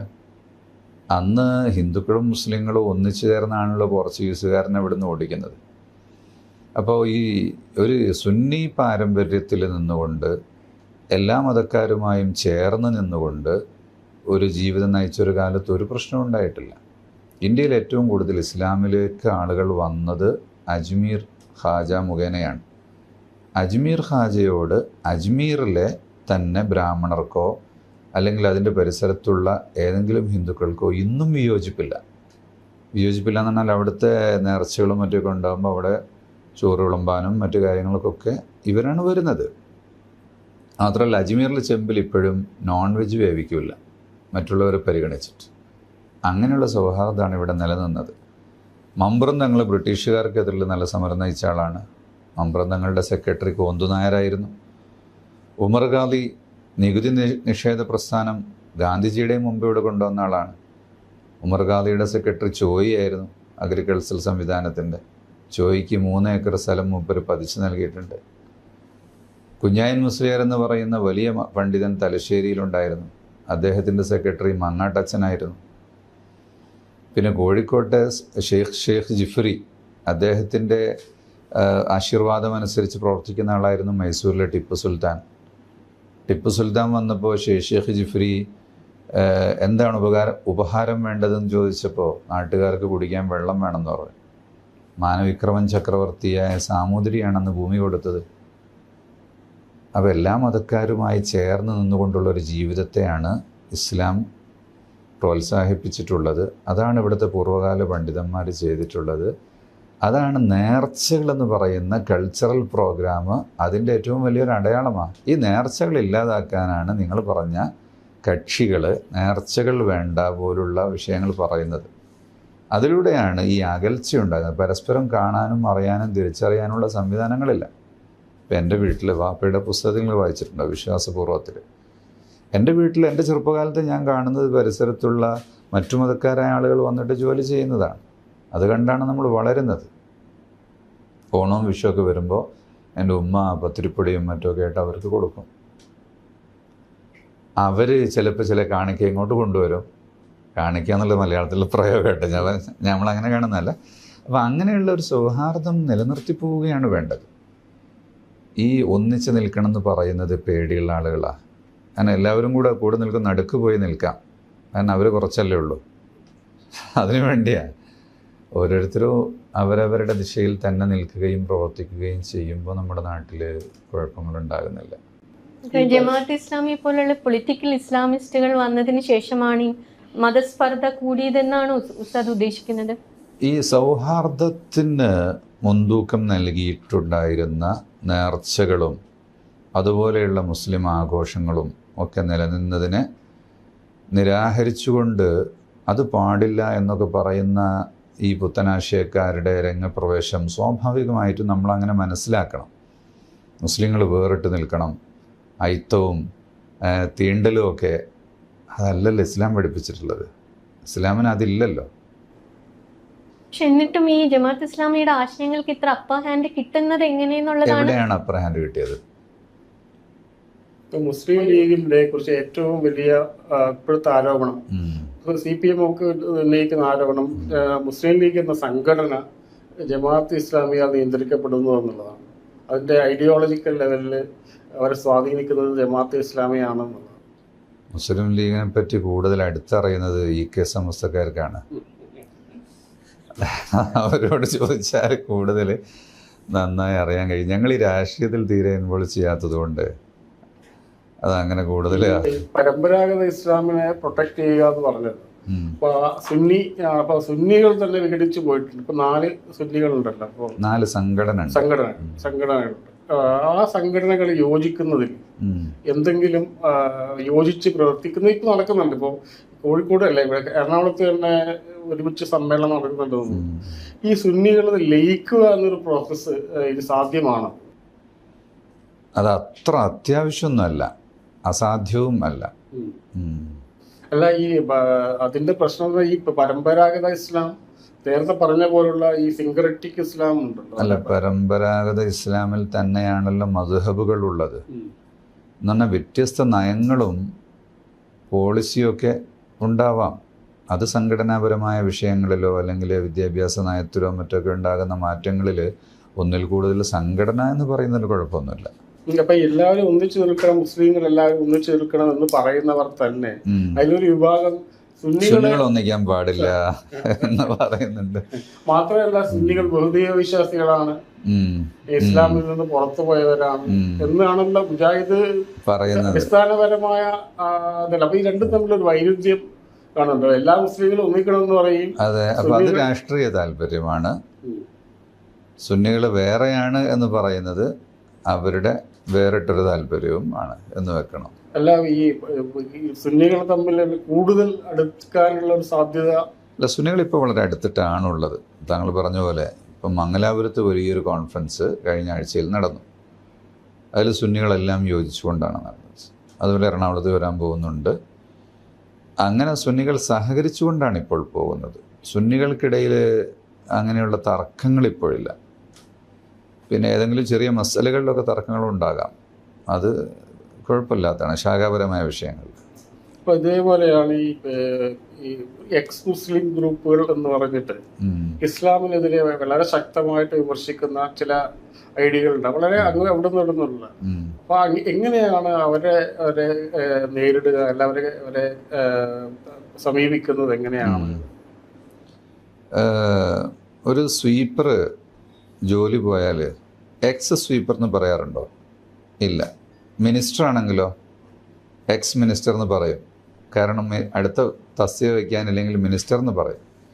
അപ്പോൾ ഇസ്ലാം റെലവൻ്റ് ആണ് എന്നതിൻ്റെ ഏറ്റവും വലിയൊരു അടയാളമാണ് എക്സ് ഇസ്ലാം എന്ന് പറയുന്നത്. അല്ലെങ്കിൽ പിന്നെ ആ പേര് പറയാതിരിക്കാനുള്ള അവൻ വേണ്ടത്. അപ്പോൾ ആ ഏറ്റവും റെലവൻ്റായ ഒരു സാധനത്തിൽ നിന്നാണ് ഞാൻ വന്നതെന്ന് പറയുമ്പോഴേ ആ എക്സുകാരൻ്റെ അടിത്തറ തന്നെ ഉള്ളൂ എന്നതാണല്ലോ പറഞ്ഞതിൻ്റെ അർത്ഥം. അത് ലിബറലിസ്റ്റുകളെ കുറിച്ച് പറയുമ്പോഴേ ഈ ലിബറലിസ്റ്റ് ആശയം നമ്മുടെ നാട്ടിന് വലിയ അപകടമാണ്. ഒന്നാണിതെല്ലാം. ലിബറൽ എന്ന് പറയുന്നത് ഐഡിയോളജിയാണ്. ഇസ്ലാം എന്ന് പറയുന്ന ഐഡിയോളജി, കമ്മ്യൂണിസം എന്ന ഐഡിയോളജി ലിബറലിസ്റ്റ് ഐഡിയോളജിയുടെ ഒരു മുഖമാണ് എക്സ് മുസ്ലിം എന്ന് പറയുന്നത്. അല്ലെങ്കിൽ നോൺ മുസ്ലിം ആണല്ലോ എല്ലാവരും. മുസ്ലിം അല്ലാത്ത എല്ലാവരും നോൺ മുസ്ലിം അല്ലേ? എക്സ് മുസ്ലിമും നോൺ മുസ്ലിം അല്ലേ? വെജും നോൺ വെജും പോലെയല്ലേ അത്? നെഹ്റുവിനെ കുറിച്ച് പറയുമ്പോൾ നമ്മൾ ലിബറൽ ഹ്യൂമനിസ്റ്റ് എന്ന് പറയാറുണ്ട്. അപ്പോൾ ആ ലിബറലിസം ഏതാണ്? അതല്ല ഇന്നത്തെ ലിബറലിസം എന്ന് പറയുന്നത്. എന്ന് പറഞ്ഞാൽ മനുഷ്യന് യാതൊരു അച്ചടക്കവും പാടില്ല, ആർക്കും വിധേയപ്പെടാൻ പാടില്ല, എവിടെയും നിയന്ത്രിക്കപ്പെടാൻ പാടില്ല എന്ന് പറയുന്നൊരാശയം. ഇപ്പോൾ കുട്ടികൾക്കിടയിൽ കുട്ടികൾക്ക് അവർക്ക് സ്വാതന്ത്ര്യം വേണം. അപ്പോൾ 3 ആൾ ഒരേ ബൈക്കിൽ അതിവേഗത്തിൽ പോകുമ്പോൾ അങ്ങനെ പോകരുത് എന്ന് പറഞ്ഞാൽ ദേ ഡോണ്ട് ലൈക്ക് ഇറ്റ്. അതാണ് ലിബറലിസം എന്നാണ് മനസ്സിലാക്കി. അതാണ് ലിബറലിസം. അപ്പം ഞാൻ പറഞ്ഞു, മയക്കുമരുന്ന് കൊണ്ട് ഇപ്പോൾ ഈ നാട്ടിലുണ്ടായിരിക്കുന്ന ഏറ്റവും വലിയ അപകടം ഇതൊക്കെ ഈ ആശയത്തിൽ നിന്നാണ്. അല്ലെങ്കിൽ നിയന്ത്രിക്കാൻ ആളുണ്ടായിരുന്നു.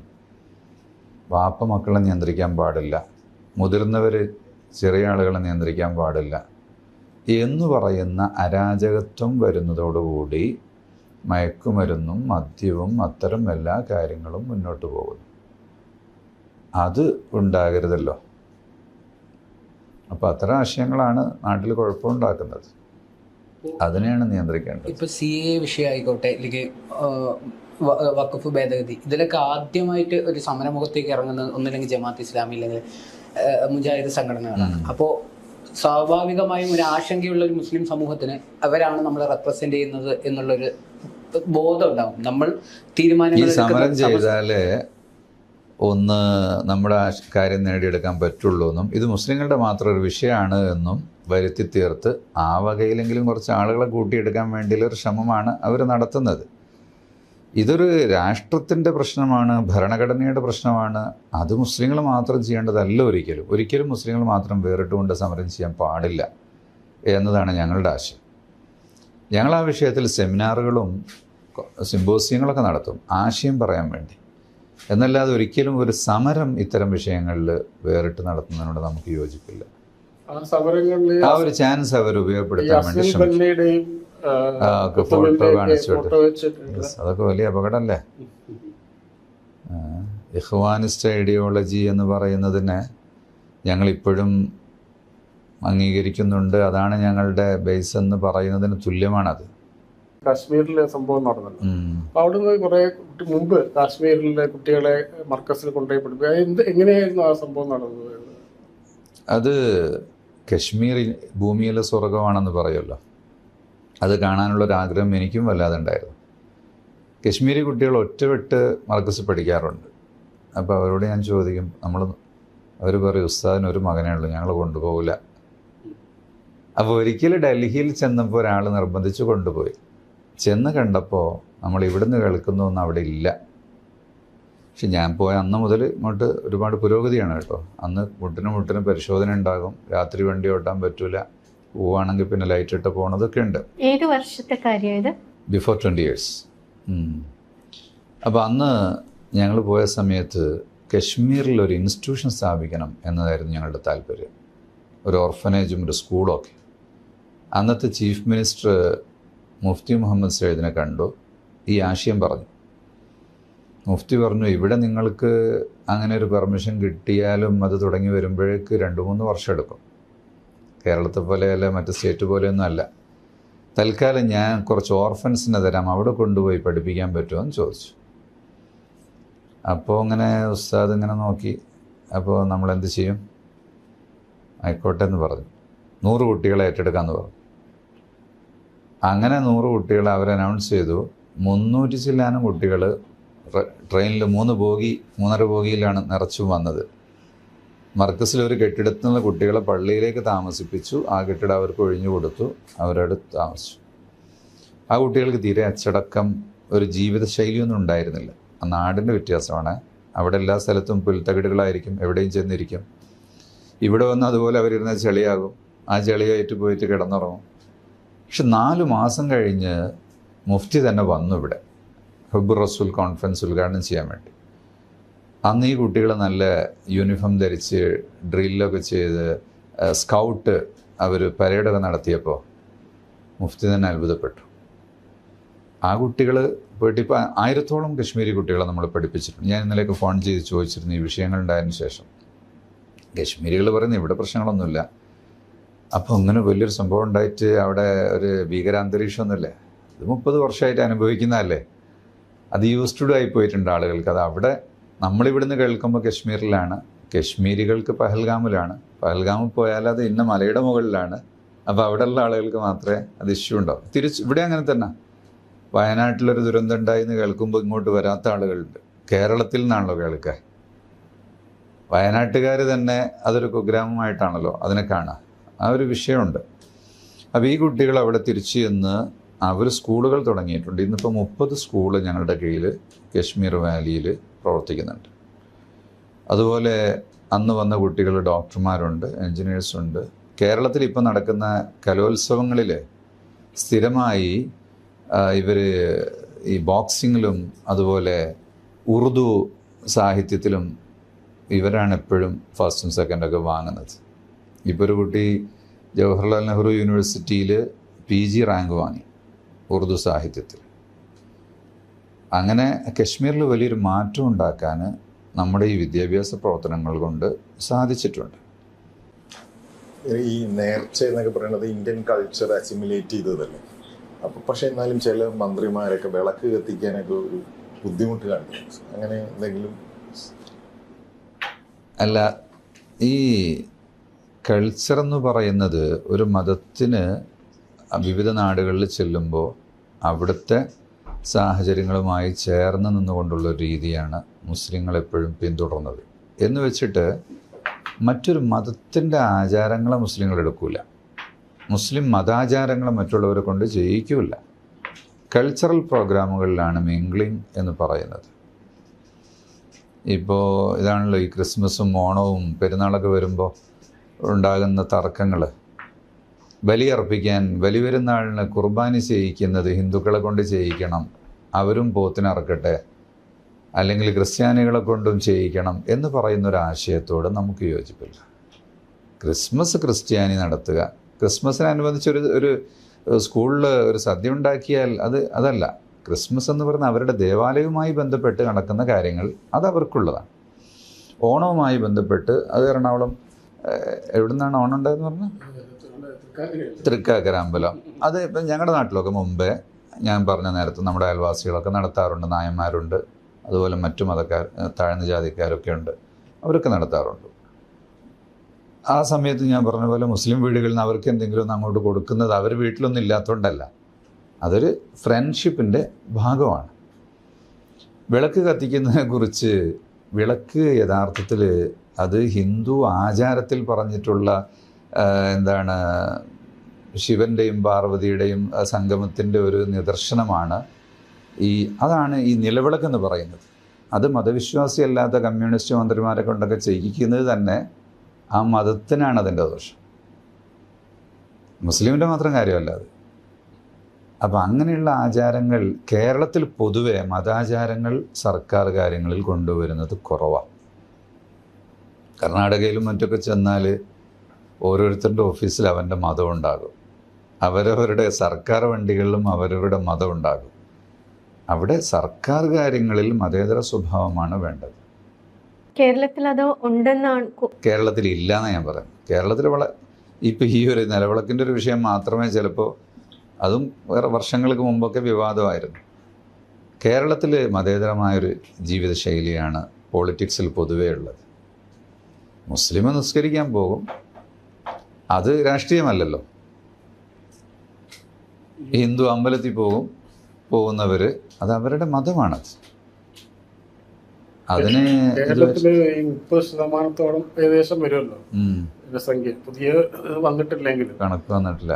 അപ്പോൾ ഈ കേരളത്തില് എങ്കിലും ഈ ഇസ്ലാമിനെ കുറിച്ച് അടിസ്ഥാനപരമായ ധാരണ തിരുത്തണം, പൊതുസമൂഹത്തിലുള്ള ധാരണ. ഇപ്പം കഴിഞ്ഞ പെരുന്നാളിന് റംസാൻ ആശംസകൾ വലിയ നേതാവ് പറഞ്ഞു. ഇത്തരം വളരെ എലിമെന്ററി ആയിട്ടുള്ള കാര്യങ്ങളിൽ പോലും ഇസ്ലാമിനെ കുറിച്ചുള്ള ഒരു ശരിയായ ധാരണ ഇല്ലാതെ പോകുന്നതുകൊണ്ടാണ്. അത് പഠിക്കണം എന്നുള്ള ഒരു ബോധം ഇല്ലാത്തത് കൊണ്ടാണെന്നാണ് എനിക്ക് മനസ്സിലാവുന്നത്. ഇപ്പം ഞാൻ നേരത്തെയൊക്കെ താമരശ്ശേരി ചുങ്കം മുതൽ അടിവാരം വരെ 18 കുരിശുണ്ട്. ഞാൻ അങ്ങനെ വിചാരിക്കായിരുന്നു, ഇത്രയും കൂടുതൽ എന്തിനാണ് ഇവിടെ? അപ്പോൾ ഞാൻ താമസം ആ ഭാഗത്തേക്ക് മാറ്റി അവിടുത്തെ ക്രിസ്ത്യാനികളുമായി മിങ്കിളായപ്പോൾ ഈ 18 വിഭാഗത്തിൻ്റേതാ എന്ന് മനസ്സിലായി. അപ്പോൾ ഞാൻ അവരിലുള്ള അവരുടെ ഓരോ സെക്റ്റിനെ കുറിച്ച് പഠിച്ചു. അതുപോലെ അവരുടെ ആ ഒരു ദർജകളെക്കുറിച്ച്, മീൻസ് അവരുടെ ഓരോ സ്റ്റെപ്പുകൾ, ഓർഗനൈസേഷൻ സിസ്റ്റം, ഇതൊക്കെ ഞാൻ പഠിച്ചു.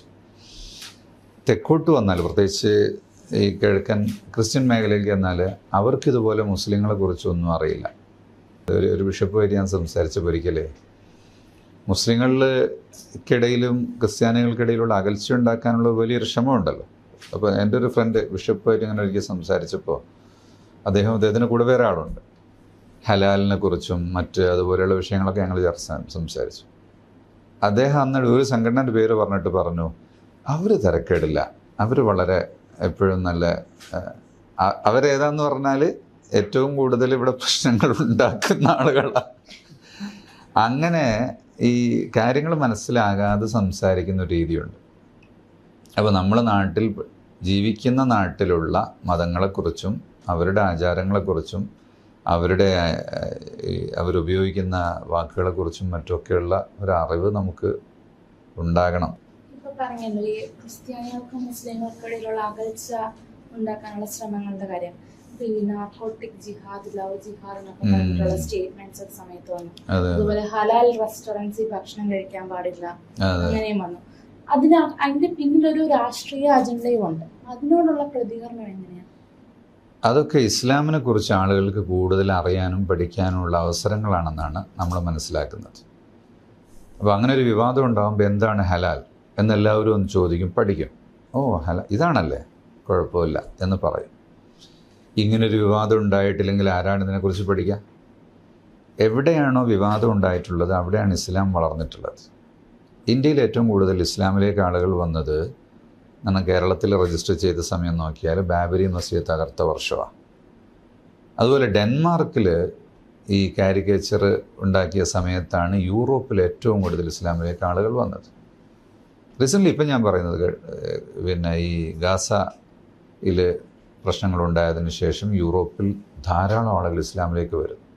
അങ്ങനെ എന്താണ് ഈ ഭീകരമായ ഈ സാധനം എന്ന് പഠിക്കാൻ വേണ്ടി ശ്രമിക്കുമ്പോൾ ഇതാണല്ലേ എന്ന് മനസ്സിലാക്കിയിട്ട് ആളുകൾ ഇസ്ലാമിലേക്ക് കടന്നു വരുന്നു. വിവാദങ്ങൾ ഉണ്ടാകുന്നത് എപ്പോഴും നല്ലതാണ്. സ്ത്രീകള് അതായത് ലോക്കൽ ബോഡി ഇലക്ഷനിൽ 50% സ്ത്രീകളുടെ പ്രാതിനിധ്യം കൂടിപ്പോയിരുന്നു പണ്ടൊരു സ്റ്റേറ്റ്മെന്റ് ഉണ്ടായിരുന്നു. അപ്പം പല സ്ഥലങ്ങളിലും സ്ത്രീകളാണ് ചെയർപേഴ്സൺ അല്ലെങ്കിൽ പ്രസിഡന്റ് ആയിട്ട് ഇരിക്കുന്നതെങ്കിലും ഭരിക്കുന്നത് പുരുഷന്മാരാണ് എന്ന് പറഞ്ഞാണ് വാദം പോയത്. പക്ഷെ സ്ത്രീകൾ ഒരുപാട് എഡ്യൂക്കേറ്റഡ് ആയി ഒരു എഫിഷ്യൻസി ഉള്ളവരാണ് എന്ന് പല മേഖലകളിലും പ്രൂവ് ചെയ്തൊരു സമയം. അപ്പൊ അത്തരത്തിലുള്ള ആർഗ്യുമെന്റ് കുറച്ച് അടിസ്ഥാനമായിട്ട് അത് നമ്മുടെ നാട്ടിൽ പഴയ കാലത്ത് ഉണ്ടായിപ്പോയ ചില കാര്യങ്ങളാണ്. ഇപ്പം അടുത്ത് വലിയൊരു ഡിബേറ്റ് ഉണ്ടായല്ലോ. എങ്കിൽ ഇപ്പോൾ റീസെൻ്റ്ലി നിങ്ങൾ കണ്ടില്ലേ, BJP എന്ത് പാസ്സാക്കി? പാർലമെൻറ്റ് ഇലക്ഷനിൽ സ്ത്രീകൾക്ക് റിസർവേഷൻ വേണം എന്ന്. പക്ഷേ ഇപ്പോൾ വേണ്ട, അടുത്തതിന് മതിയെന്ന്. അപ്പോൾ കോൺഗ്രസ് പറഞ്ഞു ഇപ്പം തന്നെ വേണം. എന്നാൽ കോൺഗ്രസിനുള്ളിൽ ഇപ്പം തന്നെ നടപ്പിലാക്കിക്കൂടെ? അങ്ങനെ ഒരു ആശയമാണെങ്കിൽ അതിപ്പോൾ തന്നെ നടപ്പിലാക്കാമല്ലോ. അപ്പോൾ അവർക്ക് സാധിക്കാത്തത് കൊണ്ടാണ്. അപ്പോൾ CPM സെക്രട്ടേറിയറ്റ് വന്നപ്പോൾ സ്റ്റേറ്റ് കമ്മിറ്റിയാണ് അല്ലേ, ഒരെണ്ണം പോലും പെണ്ണില്ല എന്ന് പറഞ്ഞു.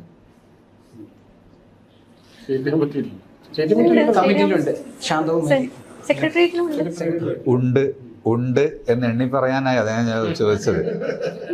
അപ്പോൾ ആ നിലക്കാണ് അത് നമ്മുടെ നാട്ടിൽ പണ്ടേ ഉള്ളൊരവസ്ഥ. സ്ത്രീകളെ ആരും പഠിപ്പിച്ചില്ല, വളർത്തിയില്ല, മുന്നോട്ട് കൊണ്ടുവന്നില്ല. അതുകൊണ്ടുണ്ടായിട്ടുള്ള കാര്യങ്ങളാണത്. അല്ലാതെ എല്ലാ മതങ്ങളിലും എല്ലാ സമൂഹങ്ങളിലും ഉണ്ടാവും ഈ പ്രശ്നം ഉണ്ടാവും. പക്ഷെ അതിനൊരു തിയോളജിക്കൽ റിലീജിയസ് ഇത് കിട്ടുന്ന, അപ്പോൾ സ്ത്രീകളെ ഭരണം ഏൽപ്പിക്കുന്ന ജനത വിജയിക്കില്ല എന്ന ഹദീസ് ചൂണ്ടിക്കാണിച്ചതുണ്ട്. അതിന്റെ കാരണം ജനസംഖ്യ കുറയും എന്നുള്ളതാണ്. ഇപ്പൊ ലോകത്ത് അനുഭവിക്കുന്ന ഏറ്റവും വലിയ പ്രശ്നമുള്ള, നമ്മുടെ നാടും ഇപ്പം അനുഭവിച്ചുകൊണ്ടിരിക്കുന്ന ഒരു പ്രശ്നമാണ് ജനസംഖ്യ കുറയുന്നു. സ്ത്രീകളെ ഭരണം ഏൽപ്പിക്കുക, പൊതുകാര്യങ്ങൾ ഏൽപ്പിക്കുക, പിന്നെ എങ്ങനെ കുട്ടികളുണ്ടാവുക? പ്രസവം കുറയും, ഗർഭധാരണം കുറയും, പ്രസവം കുറയും, ജനസംഖ്യ കുറയും. കാരണം കുഞ്ഞിനെ നോക്കാൻ സ്കൂളിൽ പോകാൻ രണ്ടും കൂടെ കഴിയുമോ? അപ്പോൾ കുട്ടി വേണ്ടാന്ന് വയ്ക്കും. ഇപ്പോൾ റഷ്യ, നോർത്ത് കൊറിയ, ചൈന കരഞ്ഞുകൊണ്ടിരിക്കുകയാണ്. സ്റ്റാലിൻ പറഞ്ഞു തമിഴ്നാട്ടിലെ സ്ത്രീകളോട്, പ്രസവിക്കൂ, കുട്ടികളില്ല, നാട് ജെറിയാറ്റിക് സ്റ്റേറ്റ് ആകാൻ പോവാണ് എന്ന്. ആ ഒരു കാഴ്ചപ്പാട് ഇസ്ലാം നേരത്തെ തന്നെ പറഞ്ഞു എന്നുള്ളതാണ് അതിൻ്റെ വ്യത്യാസം. ഉസ്താദ് ആദ്യം പറഞ്ഞു ഈ മുസ്ലിം ലീഗ് അല്ല മുസ്ലിം സമുദായത്തിന്റെ ഒരു പൊളിറ്റിക്കൽ റെപ്രസെന്റേറ്റീവ് എന്ന് ആദ്യം പറഞ്ഞിരുന്നു. പക്ഷെ മുസ്ലിം ലീഗിനാണ് ഏറ്റവും കൂടുതൽ മുസ്ലിം MLA-മാരുള്ള ഒരു പാർട്ടി എന്ന് പറയുന്നത് മുസ്ലിം ലീഗാണ്.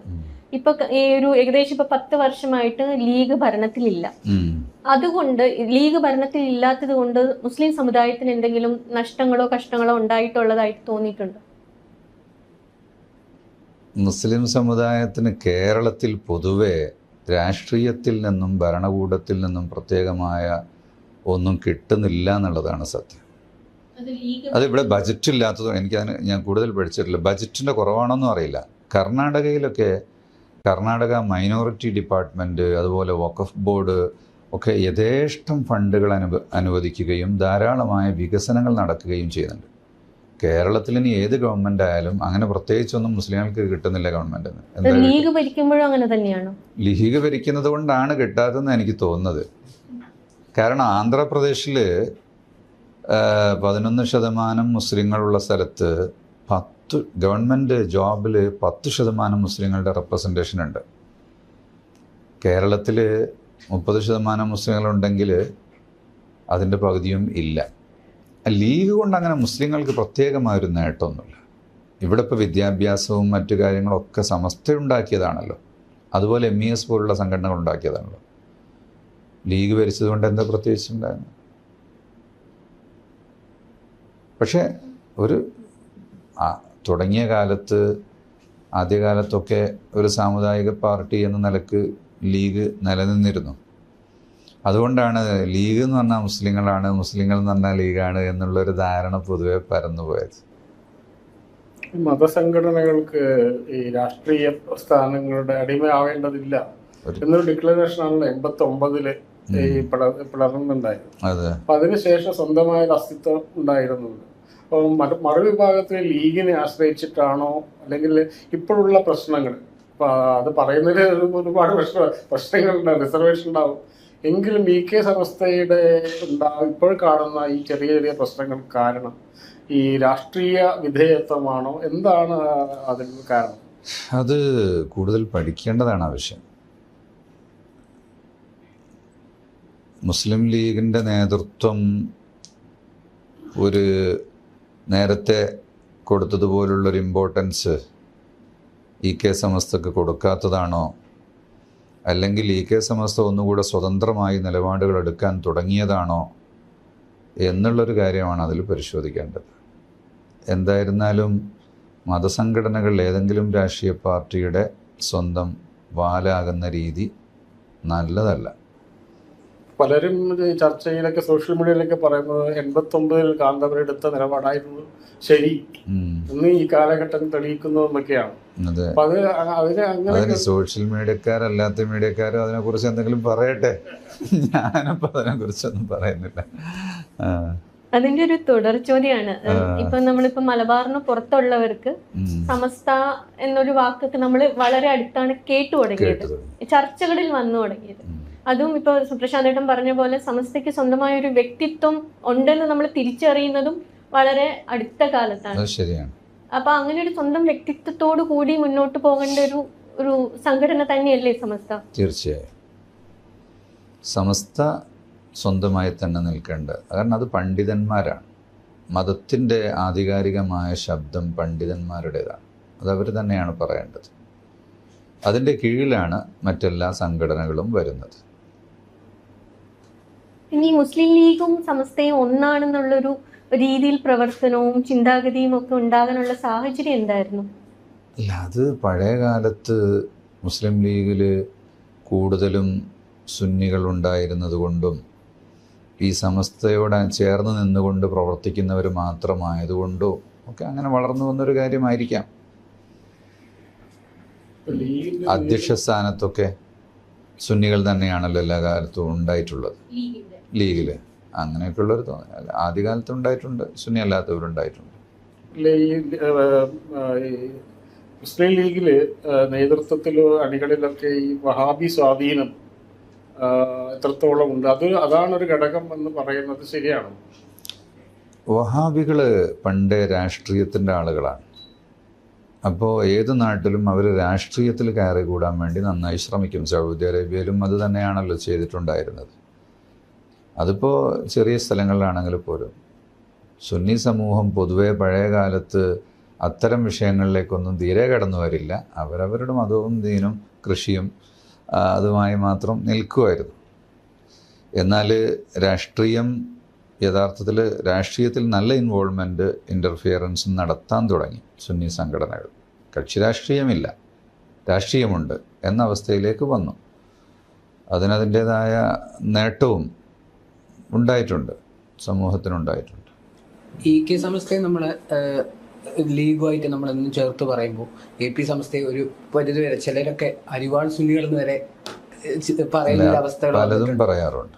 കോൺഗ്രസ് സുന്നികളെന്നും പറയാറുണ്ട്, ചില സമയത്ത് BJP ആയിട്ട് അതും പറയാറുണ്ട്. അപ്പൊ നമുക്ക് അപ്പൊ മനസ്സിലായി, ഒന്നിനോടും ചേർക്കണ്ട എന്നുള്ള മനസ്സിലായല്ലോ.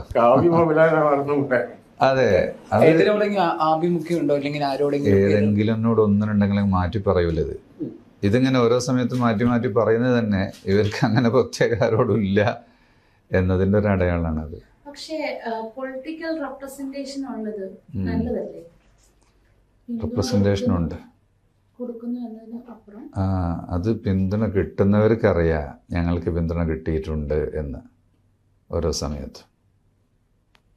അങ്ങനെ സീക്രട്ട് ആയിട്ട് ചെയ്യേണ്ട കാര്യമാണോ ഈ രാഷ്ട്രീയ പിന്തുണ? അല്ലെങ്കിൽ നമ്മുടെ പ്രവർത്തകരിലൊക്കെ ഈ കക്ഷി രാഷ്ട്രീയമായ താല്പര്യങ്ങളും സ്ഥാനമോഹങ്ങളൊക്കെ വർദ്ധിക്കുകയും അവരുടെ മനസ്സ് ശുദ്ധിയില്ലാതാവുകയും ചെയ്യും. അപ്പോൾ അതുകൊണ്ട് ഒരിക്കലും നമുക്ക് അങ്ങനെയുള്ള സ്ഥാനം കിട്ടാനോ അല്ലെങ്കിൽ അത്തരം വിഷയങ്ങളോ ഒന്നുമില്ല.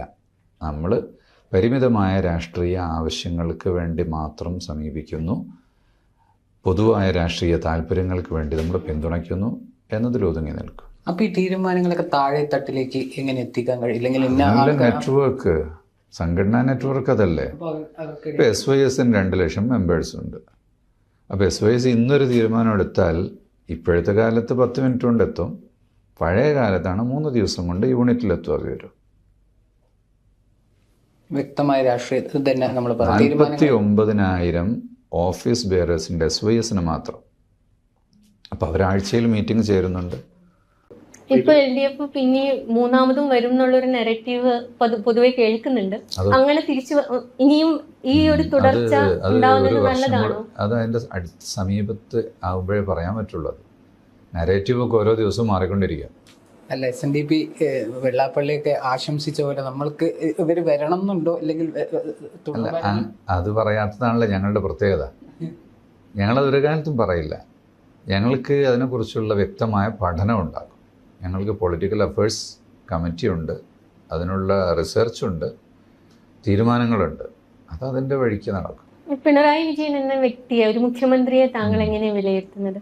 നല്ല കമാൻഡിങ് പവറുള്ളൊരു മുഖ്യമന്ത്രിയാണ്, നല്ല വിനയ സ്വഭാവമുള്ള ഒരാളുമാണ്. ഇത് രണ്ടും ഉണ്ട്. എന്താ വേണ്ടത്? അതെ.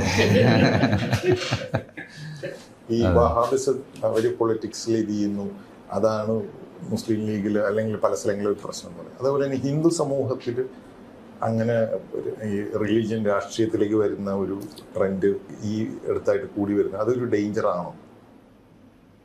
അല്ല, മതങ്ങൾ രാഷ്ട്രീയത്തിൽ ഇടപെടുക എന്ന് പറയുന്നത് ബുദ്ധിമുട്ടാണ്. രാഷ്ട്രം എപ്പോഴും, നമ്മുടെ രാഷ്ട്രം എന്ന് പറഞ്ഞാൽ മതേതര രാഷ്ട്രമാണല്ലോ, മതേതര സ്വഭാവമാണല്ലോ അവിടെ നിലനിൽക്കേണ്ടത്. അത് മതത്തിൻ്റെ ഒരു സ്റ്റൈലിലേക്ക് ഒതുക്കി കൊണ്ടുപോകുമ്പോൾ മറ്റൊരു രീതിയിലേക്ക് നമ്മുടെ നാട് മാറിപ്പോകും. നോളജ് സിറ്റിയുടെ കാര്യത്തേക്ക് വന്നാൽ ഇപ്പോൾ എങ്ങനെ പോകുന്നു അതിൻ്റെ പദ്ധതികൾ? നോളജ് സിറ്റിക്ക് ഗവൺമെൻറ്റിൻ്റെ ഭാഗത്തുനിന്ന് വലിയ സഹായങ്ങളുണ്ടാകണം. നമ്മുടെ നാട്ടിൽ ആരെങ്കിലും വികസന പ്രവർത്തനങ്ങൾ നടക്കുമ്പോൾ അത് കണ്ടറിഞ്ഞ് സഹായിക്കുക എന്നുള്ള ഒന്നില്ല. അപ്പോൾ നോളജ് സിറ്റി അൽഹംദുലില്ലാ സ്വയം പരിശ്രമത്തിലൂടെ ഗവൺമെൻറ്റിൽ നിന്ന് നമുക്ക് പിന്തുണയുണ്ട്. ആവശ്യമായ എല്ലാ ലൈസൻസിങ്ങും കാര്യങ്ങളും മറ്റൊക്കെ ചെയ്തു തരുന്നുണ്ട്. അതൊക്കെ നടക്കുന്നുണ്ട്. വിദ്യാഭ്യാസ പ്രവർത്തനങ്ങൾ മുന്നോട്ട് പോകുന്നുണ്ട്. അതൊരു കേരളത്തിലൊരു മാതൃകയാണ്. അത് ശരിക്ക് ഇന്ത്യയിൽ ഉടനീളം ഉപയോഗപ്പെടുത്തണം. താങ്കൾ മിഡിൽ ഈസ്റ്റിൽ പഠിച്ച് ഈജിപ്തിലെ പഠിച്ചെന്ന് കേട്ടിട്ടുണ്ട്. പിന്നെ ഈ മിഡിൽ ഈസ്റ്റിലെ രാഷ്ട്രീയം ഇപ്പോഴത്തെ സാഹചര്യത്തിൽ എങ്ങനെ വിലയിരുത്തുന്നു? അവിടെയൊക്കെ ഡിക്റ്റേറ്റർഷിപ്പ് അല്ലേ? ഇനിയും പോകേണ്ടതാണ്. അല്ല, ഡിക്റ്റേറ്റർഷിപ്പ് എന്ന് പറഞ്ഞാൽ ഈ ഡിക്റ്റേറ്റർഷിപ്പ് എന്ന് പറഞ്ഞാൽ ഏകാംഗ ഭരണം എന്നാണ് അതിൻ്റെ അർത്ഥം. അടിച്ചമർത്തലെന്ന് എല്ലാ ഡിക്റ്റേറ്റർഷിപ്പിനും അർത്ഥം വെക്കേണ്ടതില്ല. ആ നാടിൻ്റെ ഭരണാധികാരികൾക്കെതിരിൽ ജനങ്ങൾ ഒരിക്കലും സമരം ചെയ്യുന്നില്ല. അപ്പോൾ നമ്മൾ പൊളിറ്റിക്സിൽ പഠിച്ചിട്ടുണ്ട്, ഡിക്റ്റേറ്റർഷിപ്പിന് അതിൻ്റേതായ പോസിറ്റീവ് ഗുണങ്ങളുണ്ട്, നെഗറ്റീവുണ്ട്. ജനാധിപത്യത്തിനും പോസിറ്റീവുണ്ട്, നെഗറ്റീവുണ്ട്. എല്ലാത്തിനും ഓരോന്നിനും അതിൻ്റെ ഗുണവും ദോഷവും ഉണ്ടാവുമല്ലോ. തുടർ ഭരണത്തെ പറ്റി പറഞ്ഞ പോലെ അതിന് ഗുണങ്ങളുണ്ട്, ദോഷങ്ങളുണ്ട്. അപ്പോൾ വിദേശ രാഷ്ട്രങ്ങളിൽ മിക്കവാറും ഭരണങ്ങൾ എന്ന് പറഞ്ഞാൽ ഒരേ കുടുംബത്തിൽ നിലനിൽക്കുന്നതാണ്. അതുകൊണ്ട് തീരുമാനങ്ങൾ പെട്ടെന്നാകും. ജനങ്ങൾക്ക് വേണ്ടി അവർ ഇറങ്ങി പ്രവർത്തിക്കും. ജനങ്ങൾ അവർക്കെതിരാണെന്ന് തോന്നിയാൽ അപ്പോഴേക്ക് അവർക്ക് ആവശ്യമായ കാര്യങ്ങൾ ചെയ്തു കൊടുക്കും. അപ്പോൾ അതുകൊണ്ടൊരിക്കലും ഭരണാധികാരിക്ക് എതിരുണ്ടാവില്ല. ഇപ്പോൾ UAE ഭരണാധികാരി സ്വന്തം കാർ ഡ്രൈവ് ചെയ്തിട്ട് വരും, അപ്പുറം ഇപ്പുറം പോലീസും വണ്ടിയൊന്നും ഇല്ലാതെ. ഞാൻ എത്രയോ തവണ കണ്ടിട്ടുണ്ട്. ദുബായ് കിങ് ഭരണാധികാരിയെ ഞാനൊരു വീട്ടിലിരിക്കുമ്പോൾ പുള്ളിയെ കയറി വരുന്നുണ്ട്. ഒരു ദിവസം ചെന്നപ്പോൾ മജ്‌ലിസിൽ പുള്ളി മാത്രമേ ഉള്ളത്, ആരും എത്തിയിട്ടില്ല നോമ്പിന്. ഇത് നമ്മുടെ നാട്ടിൽ നടക്കുമോ? ജനങ്ങളുടെ അനുകമ്പയും സ്നേഹവും ലഭിക്കുന്നത് അവർക്ക് അനുകൂലമായ കാര്യങ്ങൾ ചെയ്തു കൊടുക്കുമ്പോഴാണ്. ഉസ്താദ് ആദ്യം പറഞ്ഞു, ഇപ്പൊ മുസ്ലിങ്ങൾ പ്രത്യേകിച്ച് ഒരു രാഷ്ട്രീയ സംഘടന രൂപീകരിക്കേണ്ട ഒരു ആവശ്യമില്ല എന്ന് ആദ്യം പറഞ്ഞിരുന്നു. പക്ഷെ ഇപ്പൊ നമ്മൾ കേരളത്തിൽ നോക്കുകയാണെങ്കിൽ നിലവിലുള്ള ഏതെങ്കിലും സംഘടന പിരിച്ചു വിടണം എന്നതിന് അർത്ഥമില്ല. അർത്ഥമില്ല. കേരളം ഇപ്പോ നമ്മള് രാജ്യത്തെ മൊത്തം നോക്കുകയാണെങ്കിൽ ഏറ്റവും പൊളിറ്റിക്കലി എംപവേർഡ് ആയിട്ടുള്ള ഒരു മുസ്ലിം കമ്മ്യൂണിറ്റി നമുക്ക് കേരളത്തിലാണ് കാണാൻ കിട്ടുക. അതിന് ലീഗിലൊരു പൊളിറ്റിക്കലി വലിയ എന്ത് എംപവർമെന്റ് ആണ് കേരളത്തിൽ മുസ്ലിങ്ങൾക്കുള്ളത്? ബാക്കി സ്റ്റേറ്റ്സിലെ കമ്പയർ ചെയ്ത് ബാക്കി സ്റ്റേറ്റിൽ മുസ്ലിങ്ങൾ ശക്തമാണെന്നല്ല ഞാൻ നേരത്തെ ഉദാഹരണ സഹിതം പറഞ്ഞല്ലോ. ആന്ധ്രയിലോ കർണാടകയിലോ ഒരു മന്ത്രി ഉണ്ടെങ്കിലും മുസ്ലിങ്ങൾക്ക് ലഭിക്കുന്ന ആനുകൂല്യം കേരളത്തിലെ 10 മന്ത്രി ഉണ്ടായാലും ലഭിക്കൂല. 5 മന്ത്രി ഉണ്ടായിട്ടും കാര്യമില്ല. അപ്പോൾ മുസ്ലിം മന്ത്രി ഉണ്ടാവുക എന്നതല്ല, മുസ്ലിങ്ങൾക്കും മറ്റുള്ളവരെ പോലെ ഗുണം ചെയ്യുന്ന നീതിയുള്ള മന്ത്രി ഉണ്ടാവുക എന്നുള്ളതാണ്. മതവും ജാതിയും അല്ല. പക്ഷെ ഇപ്പൊ UDF ഭരണത്തിൽ വരുവാണെങ്കിൽ ലീഗിനൊരു ഉപമുഖ്യമന്ത്രി സ്ഥാനമൊക്കെ കിട്ടാനൊരു സാധ്യത ഇങ്ങനെ നിൽക്കുന്നുണ്ട്. ഉപമുഖ്യമന്ത്രി എന്ന് പറഞ്ഞാൽ എന്താണ് യഥാർത്ഥത്തില്? ആ ചോദ്യത്തിന് ഞാൻ പറയുന്നത് അതൊരു ടൈറ്റിൽ മാത്രമാണ് അല്ലേ? ഉപമുഖ്യമന്ത്രിക്ക് മുഖ്യമന്ത്രിന്റെ അധികാരമുണ്ടോ? അത് ഓരോരുത്തർക്ക് ചില സമയത്ത് വിപ്പ് അറിയപ്പെടും, ചിലപ്പോൾ അറിയപ്പെടൂല. ഒക്കെ വ്യക്തികൾക്കനുസരിച്ച് കൊടുക്കുന്നൊരു സാധനം. പക്ഷെ മുസ്ലിങ്ങൾക്ക് ഒരു രാഷ്ട്രീയ പാർട്ടിയിലും അർഹിക്കുന്ന അനുവാദം കിട്ടുന്നില്ല എന്നുള്ളതൊരു സത്യമാണ്. മുസ്ലിങ്ങൾ എന്ന നിലയ്ക്ക് ഇവിടുത്തെ ജനസംഖ്യാനുപാതികമായി ഒരു പാർട്ടിയും ഉണ്ടാക്കുന്നില്ല, സീറ്റ്സ് കൊടുക്കുന്നില്ല, സ്ഥാനങ്ങൾ കൊടുക്കുന്നില്ല എന്നുള്ളൊരു സത്യം തന്നെയാണ് അത്. ഈ മുനമ്പം വിഷയത്തിലെ സംസ്ഥയുടെ അത് വഖഫ് ഭൂമിയാണ് എന്നുള്ളത് തന്നെയാണോ? ഈ അടുത്ത് VD സതീശനെ വിമർശിച്ചു അതൊക്കെ എത്രയോ പ്രാവശ്യം ചർച്ച ചെയ്താണ്. ഞാൻ കേരളത്തിൽ 14 പത്രസമ്മേളനത്തിൽ ഇക്കാര്യം പറഞ്ഞിട്ടുണ്ട്. അത് സമസ്തന്റെ ഫത്വ കിട്ടേണ്ട ഒരു സാധനമല്ല മുനമ്പം ഭൂമി വഖഫാണോ അല്ലയോ എന്നുള്ളത്. അതിൻ്റെ ആധാരം നോക്കിയിട്ട് പറയേണ്ട കാര്യം. നമ്മൾക്ക് അതിലൊരു നിലപാട് ഉണ്ട്. വഖഫാണെങ്കിൽ വഖഫായി നിലനിൽക്കണം, വഖഫ് അല്ലെങ്കിൽ അതിൻ്റെ നിയമം അനുസരിച്ച് പോകണം. അതാണല്ലോ നമുക്കതിലുള്ള നിലപാട്. ഈ അടുത്ത് CMന്റെ സൈഡിൽ നിന്നാണെങ്കിലും ഈ മലപ്പുറത്തെ കുറിച്ച് കുറച്ച് സ്റ്റേറ്റ്മെന്റ്സ് ഒക്കെ ഹവാല ഇടപാടുകൾ എന്നൊക്കെ പറഞ്ഞിട്ട് വന്നില്ല. അപ്പൊ അതിനോടൊക്കെയുള്ള പ്രതികരണങ്ങൾ ഞാനത് ശ്രദ്ധിച്ചിട്ടില്ല. ഏതെങ്കിലും ഒരു ജില്ലയോ അല്ലെങ്കിൽ ഏതെങ്കിലും ഒരു ആളുകളെയോ ഒന്നും ചേർത്ത് അങ്ങനെയുള്ള കാര്യങ്ങൾ ആരും പറയേണ്ടതില്ല. ഇത്തരം കാര്യങ്ങളൊക്കെ പത്രക്കാർക്ക് കൂടുതൽ അവസരം ഒരുക്കും. അകൽച്ചയുടെയും വെറുപ്പിൻ്റെയും യാതൊരു തരത്തിലുള്ള പ്രസ്താവനകളും ആരിൽ നിന്നും ഉണ്ടാകരുത്. അപ്പോൾ അതിനുള്ള എന്ത് സാഹചര്യം ഉണ്ടായാലും പരമാവധി അത് ക്ലോസ് ചെയ്യുക എന്നുള്ളതാണ് ഞങ്ങളുടെ പോളിസി. വഖഫിന്റെ പ്രശ്നം അബ്ദു ചോദിച്ച പോലെ ഈ ലീഗ് ഇപ്പൊ വേറൊരു പ്രശ്നത്തിൽ പെട്ടുകിടക്കുകയാണ്. സർ സയ്യിദ് കോളേജിന് അത് അതിന്റെ ഒരു മുന്നാധാര പ്രകാരം അത് ഒരു ഇല്ലത്തിന്റെ പ്രോപ്പർട്ടി ആയിരുന്നു എന്നുള്ള ഒരു സത്യവാങ്മൂലം അവർ കൊടുത്തിട്ടുണ്ട്. അത് തെറ്റായി പോയി എന്ന് അവർ തന്നെ പറഞ്ഞിട്ടുണ്ട്. അപ്പോൾ ആ പ്രശ്നം അവിടെ തീർന്നു. ഒരു ക്ലറിക്കൽ എറർ മാത്രമായിരുന്നു എന്നുള്ളതാണോ? ഒരാൾ തെറ്റ് എൻ്റെത് സംഭവിച്ചു എന്ന് പറഞ്ഞാൽ അത് അംഗീകരിക്കണം എന്നാണ് നയം. ഇപ്പോൾ ഒരാൾ തെറ്റ് ചെയ്യുന്നത് കണ്ടു നമ്മൾ, അപ്പോൾ അയാൾ വന്ന് പറയാണ്, ഒരാളിങ്ങനെ ഈ ആപ്പിൾ ജ്യൂസ് കുടിക്കുന്നത് കണ്ടു, അപ്പം മദ്യമാണെന്ന് നമ്മൾ കരുതി.